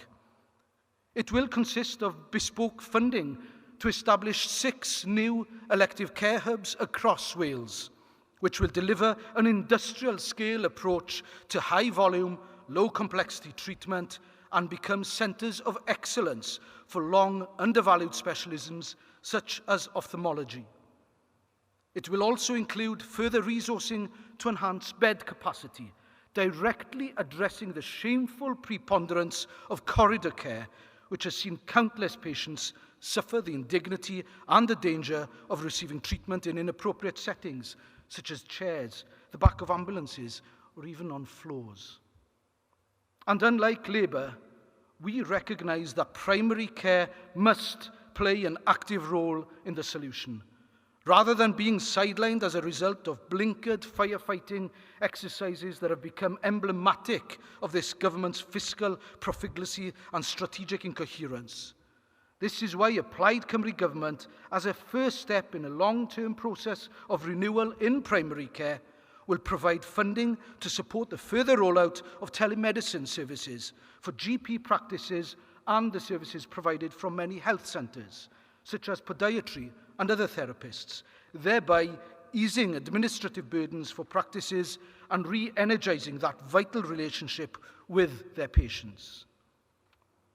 Gynhadledd, fel dwi wedi ddeud sawl gwaith o'r blaen, mae'r broses o drwsio a gwella ein gwasanaeth iechyd ar ôl iddi ddioddau dros chwarter canrif o ddiffyg arweiniad a chamreoli yn mynd i gymryd mwy na lluchio pres at y broblem.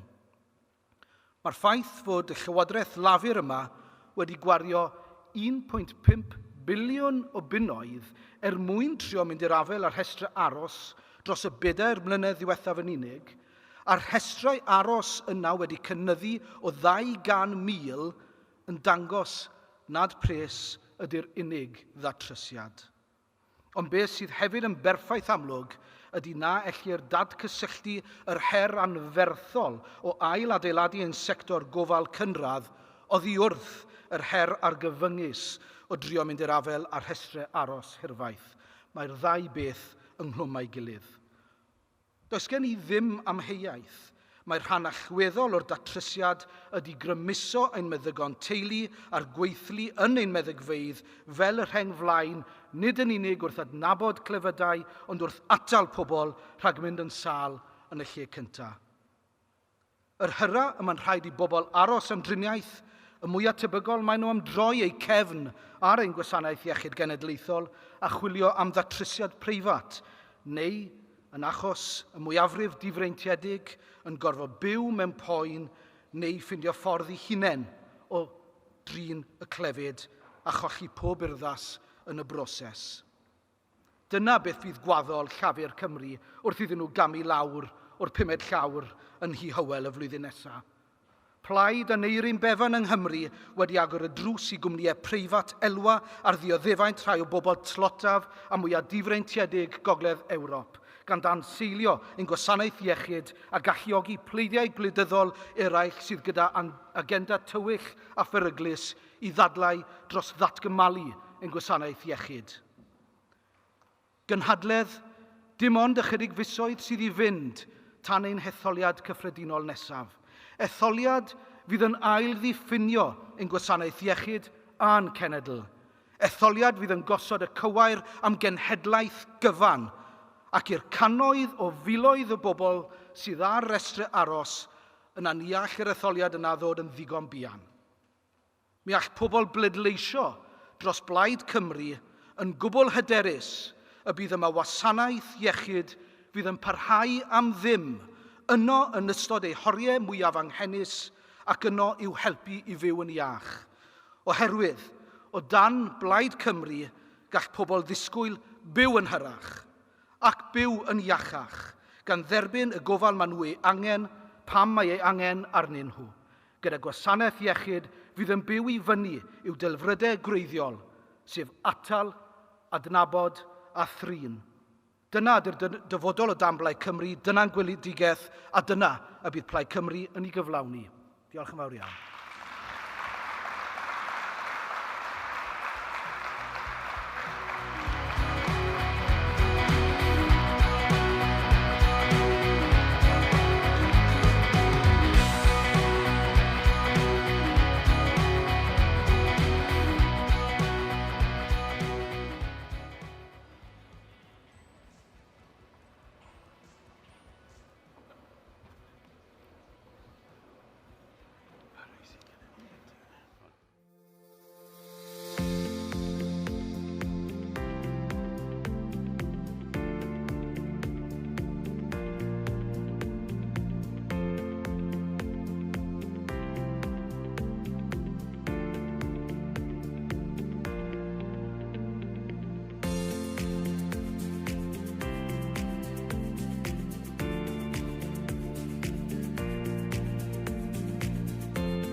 I gloi'r gynhadledd, mae'n bleser croesawu arweinydd Plaid Cymru yn San Steffan i'r llwyfan. It's a pleasure to introduce our leader in Westminster to close conference for us this year. Please give her a warm welcome. Rhowch groeso cynnes iawn I Liz Saville Roberts.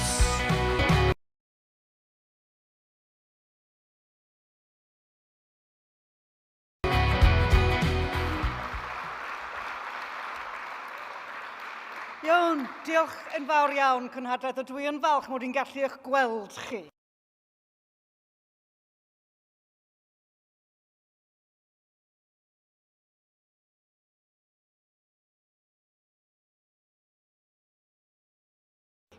Mae yna rai addasiadau technegol sy'n gorfod cael ei wneud weithiau. Dych chi'n ynghlywed i'n stawrydd llethol.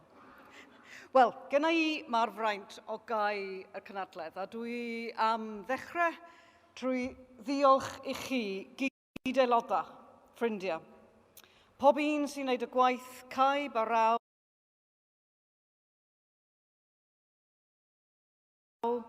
sy'n gadw'r blaid yma I balu ymlaen. Gyd aelodau, ffrindiau.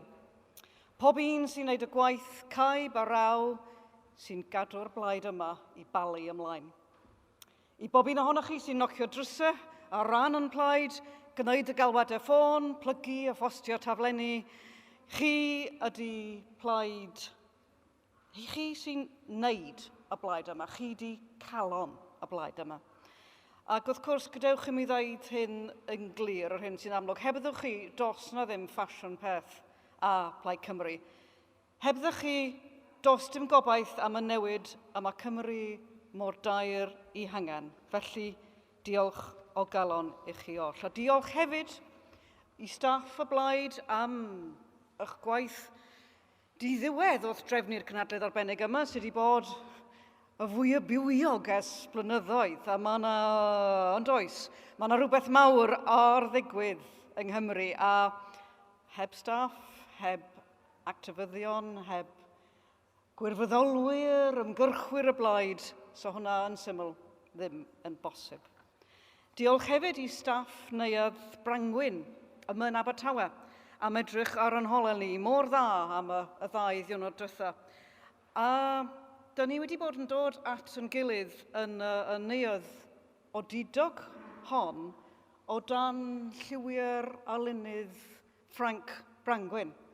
A mi oedden nhw wedi anharo fi pan nes I gyrraedd, a o'n i'n jyst yn edrych, achos dwi erioed wedi cael y fraint o fod yma o'r blaen.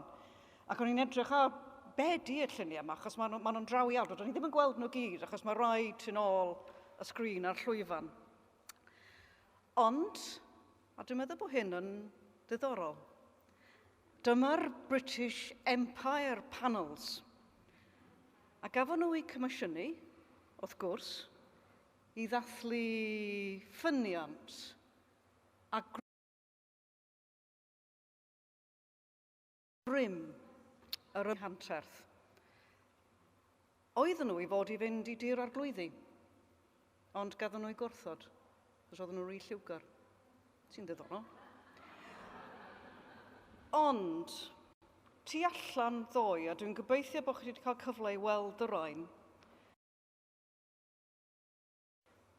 roedd yna greiriau a llyfrau a nodiadau, ac yn ei plith nhw, llyfr nodiadau gafodd enwi, lle oedd yna enwau o sylfaenwyr ein plaid ni, Plaid Genedlaethol Cymru, fel ag yr oedd hi, I henwau nhw wedi nodi, a geis I ddal hynna yn llaw. Geis I droi tudalennau, geis I deimlo hynny, enwau ein sylfaenwyr ni, yn ei cyfarfod cyntaf ganrif yn ôl, wrth gwrs, i'r flwyddyn yma. A mae'r llawysgrifen hynny, y llawysgrifen frau yna, mae wedi gorisgyn, mae wedi dwy'n ffrwyth, yndi. Lle mae'r ymhyrodraeth lliwgar wedi mynd I eborgofiant. Dwi'n meddwl bod hwnna'n rhywbeth I ni gofio yn y cynhadledd arbennig yma. Friends, as they say, we live in interesting times. We are on the cusp of the most important election year Plaid Cymru has ever faced. For the first time, we are within touching distance of leading government in our country. Year Plaid Cymru has ever faced. For the first time, we are within touching distance of leading government in our country.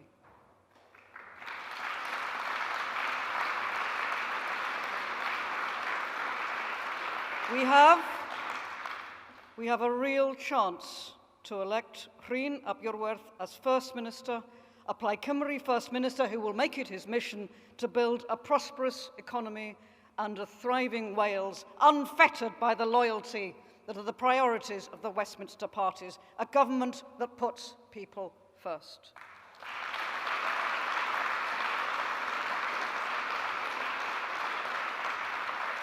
And of course, in the series of exciting policy announcements that we will be making, because it is the policies that will make the difference to the lives of the people of Wales, we made the announcement, Rhyn, you made the announcement yesterday, that we will be investing in our children's futures, child payment, putting education first and foremost, with childcare that will release so many families out of poverty.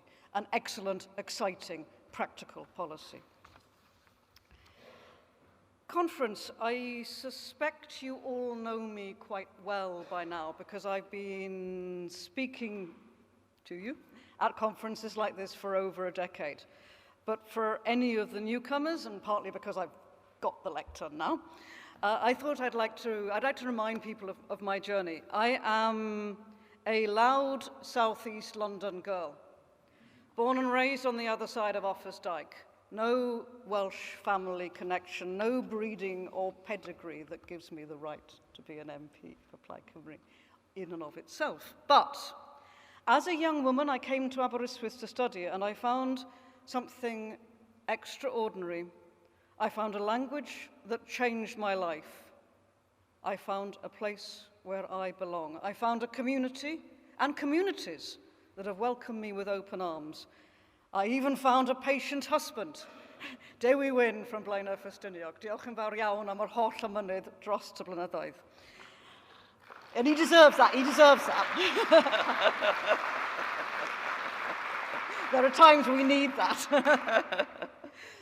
So what I want to say, being Welsh is not about where you're born or who your parents were. It's not about the colour of your skin. Being Welsh is about belonging. It's about shared values, respect, solidarity and community. Gwynfor Evans said, and I think some of you will remember this, anybody can be Welsh, they just have to be willing to face the consequences. Well, those consequences today, they include recognizing that in Wales we value community. We understand the need to work together for common solutions. Being Welsh is not about the hatred of others. And I am proud to say, Welsh heart and soul. I have been elected by my community despite not being born and bred there, but because my community knows that anyone can be Welsh, as long as they are committed to the place and the people of that place. Welsh nationalism has never been about claiming that we're bigger or we're better. It's about caring for the place that we call home as dark forces rumble in our communities and on our smartphones. We have to defend a Welshness that welcomes, one that includes and builds rather than divides. A Wales confident enough in itself to offer others a place to belong. A Wales confident enough in its own identity, our own identity, that we need never fear someone else's. That is what we in Plaid Cymru are building. Living Welsh values. We are building a welcoming nation. There are people with no love of Wales and no love of standing up for the vulnerable who want to make this election about the hatred of others. They want to turn our compassion into a weapon. I'm not going to stand here and tell you the asylum system is working. We know it's broken and chaotic. People are right to be distressed about a system that makes crossing in small boats, small plastic boats, the only option that leaves people lingering for months in hotels because of a backlog. But let us be clear what this election is about. This Senedd election is not about asylum policy. How can it be? Because those powers lie with Westminster, not Cardiff. What is within our power is how we respond to our neighbours, wherever their journey began. And Wales has always been a compassionate nation. Of course, we welcomed children from the Basque Country during the Spanish Civil War. We welcomed refugees from Uganda when they were sent from there by Idi Amin. And more recently, we have been delighted to see how our teachers have taught Welsh to children from Ukraine, from Afghanistan, and from Syria. We've delighted in seeing that. And when the turquoise Tories in Reform UK Limited rage about sanctuary funding, let's remember this. Over 80% of that funding has gone to help Ukrainians, while their own former Welsh leader, Reform's own former Welsh leader, admits to taking bribes for pro-Russia statements, and that while much of the UK media looks the other way. We in Plaid Cymru will say it plainly. We know the difference between compassion and corruption, between solidarity and self-interest, between standing up for Wales and selling Wales short, because that is who we are.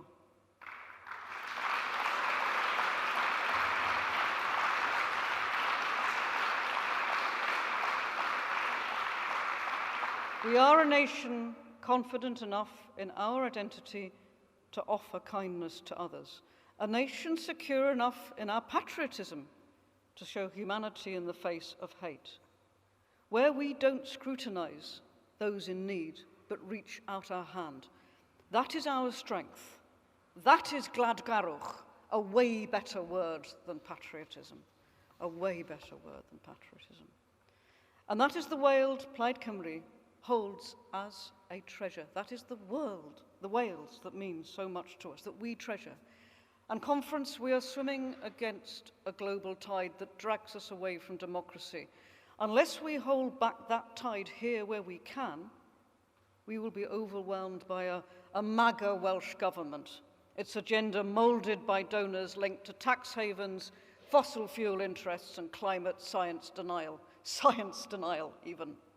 And Plaid Cymru is now, in the here and now, the only means, the only movement big enough to turn that tide and bring Wales with us. Friends, we must do that.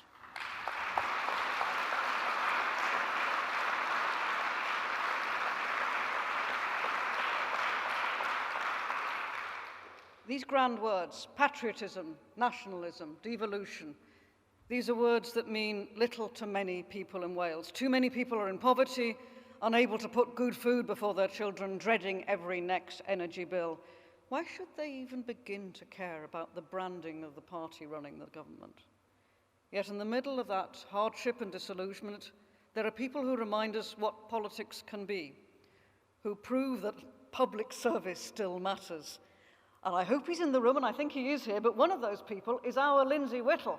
And I'm going to congratulate him now because he is an engine at work, a powerhouse. Yeah, good, yeah. In the back, excellent man. Few people demonstrate the values and principles of our party as well as Lindsay. 50 years of public service. Lindsay, you fought to defend libraries, schools, hospitals, and public spaces from the claws of austerity. You've expanded Welsh medium education for working-class families. Conference, this is Welsh patriotism. This is gladgarwch in action, not driving wedges between people, but bringing them together as one community. This is what we do when we are at our best. But yes, there is, of course, fear and anger in our communities. But fundamentally, that spirit endures. We look out for each other. We support our neighbours. We belong. And this is the Wales I have come to know and love over the long years it's been my home. And the Wales everyone here in this hall knows and loves too. Not the Wales of shouting go home at those who build their lives here, but let's prove it by doing everything we can to elect Lindsay in Caerphilly. The work that we can do between now and the 23rd of October, it matters.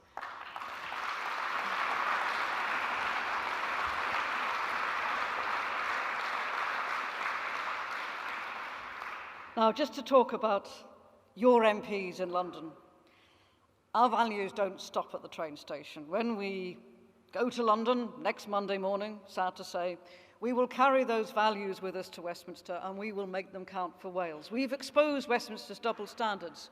We've intervened to do our best to call out just the sheer inconsistency, the hypocrisy of Labour over saving steel in Scunthorpe while leaving Port Talbot behind. People in Wales will never forgive Labour for that betrayal. We've led calls for fair taxation so the super rich pay their fair share. Our years of campaigning have led to a small, but one actually hugely significant achievement, the official publication of justice data for Wales for the first time. That will prove the need to devolve criminal justice and justice to Wales. We've spoken out loudly for peace on behalf of Wales against the genocide in Gaza, and we can't count on most Labour MPs to do that for Wales. Leadership means defending Wales and standing for global justice, those two things together. Each and every member of the Plaid Cymru group at Westminster embodies the values of our party through our work. A year in, Llynnos and Anne have proved themselves.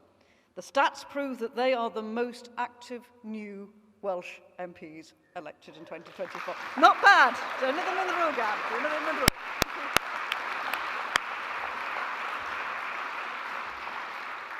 Llynnos Medi has championed communities' right to control their own resources through her work on the Crown Estate.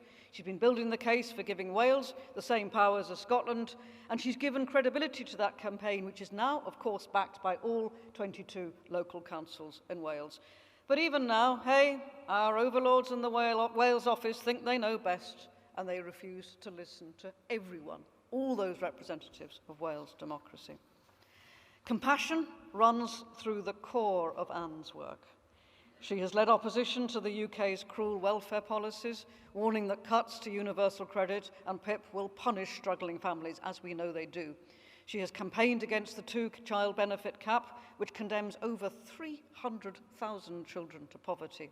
And she has fought planned changes to the agricultural property relief, which will devastate family farms, particularly here in Wales. Diolch yn fawr iawn, Anne. Gan fod ti yma.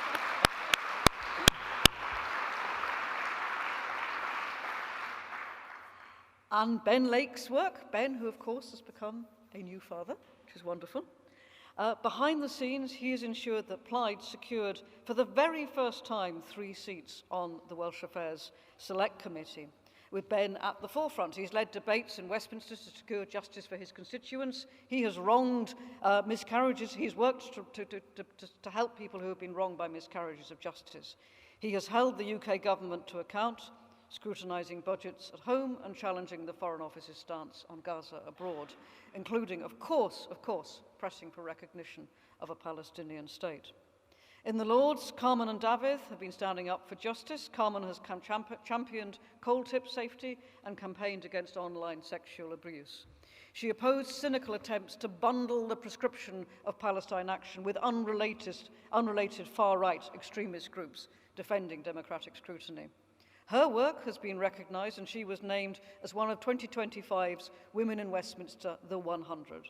And David Wigley is progressing the Crown Estate Wales Bill through the House of Lords, advancing without opposition, which says something about the power that he brings and the credibility that he brings to his role. Carmen and David have proved that even in the most undemocratic of institutions, Plaid Cymru can give a real voice to the people of Wales. But there's always a but, isn't there? There is still more to do. We continue to live our values in action. We must stand up for our democracy, speaking out against corruption, foreign interference, and those who would dismantle, destroy our Senedd. we must fight for fairness. Fair funding for Welsh communities, fair taxes on the ultra-wealthy and big corporations, and fair treatment for families struggling to make ends meet. We must invest in our future, protecting jobs, nurturing small businesses, empowering local communities to control their resources and their futures. Conference, when people talk about losing faith in politics, what they really mean is losing faith that anybody is truly listening. Our task, Plaid Cymru's task, is to prove that listening still matters, that government can, once again, belong to the people governments are there to serve. Rebuilding faith isn't done in halls like this, although it raises our hearts. It is done back out in our communities. If we do that, faith will return, not just in us as politicians, but in all of us, our communities, the people of Wales. So the choice for Wales is clear. Seize our future with hope for the future, with Plaid Cymru, or lose it in a swamp of Reform UK's negativity.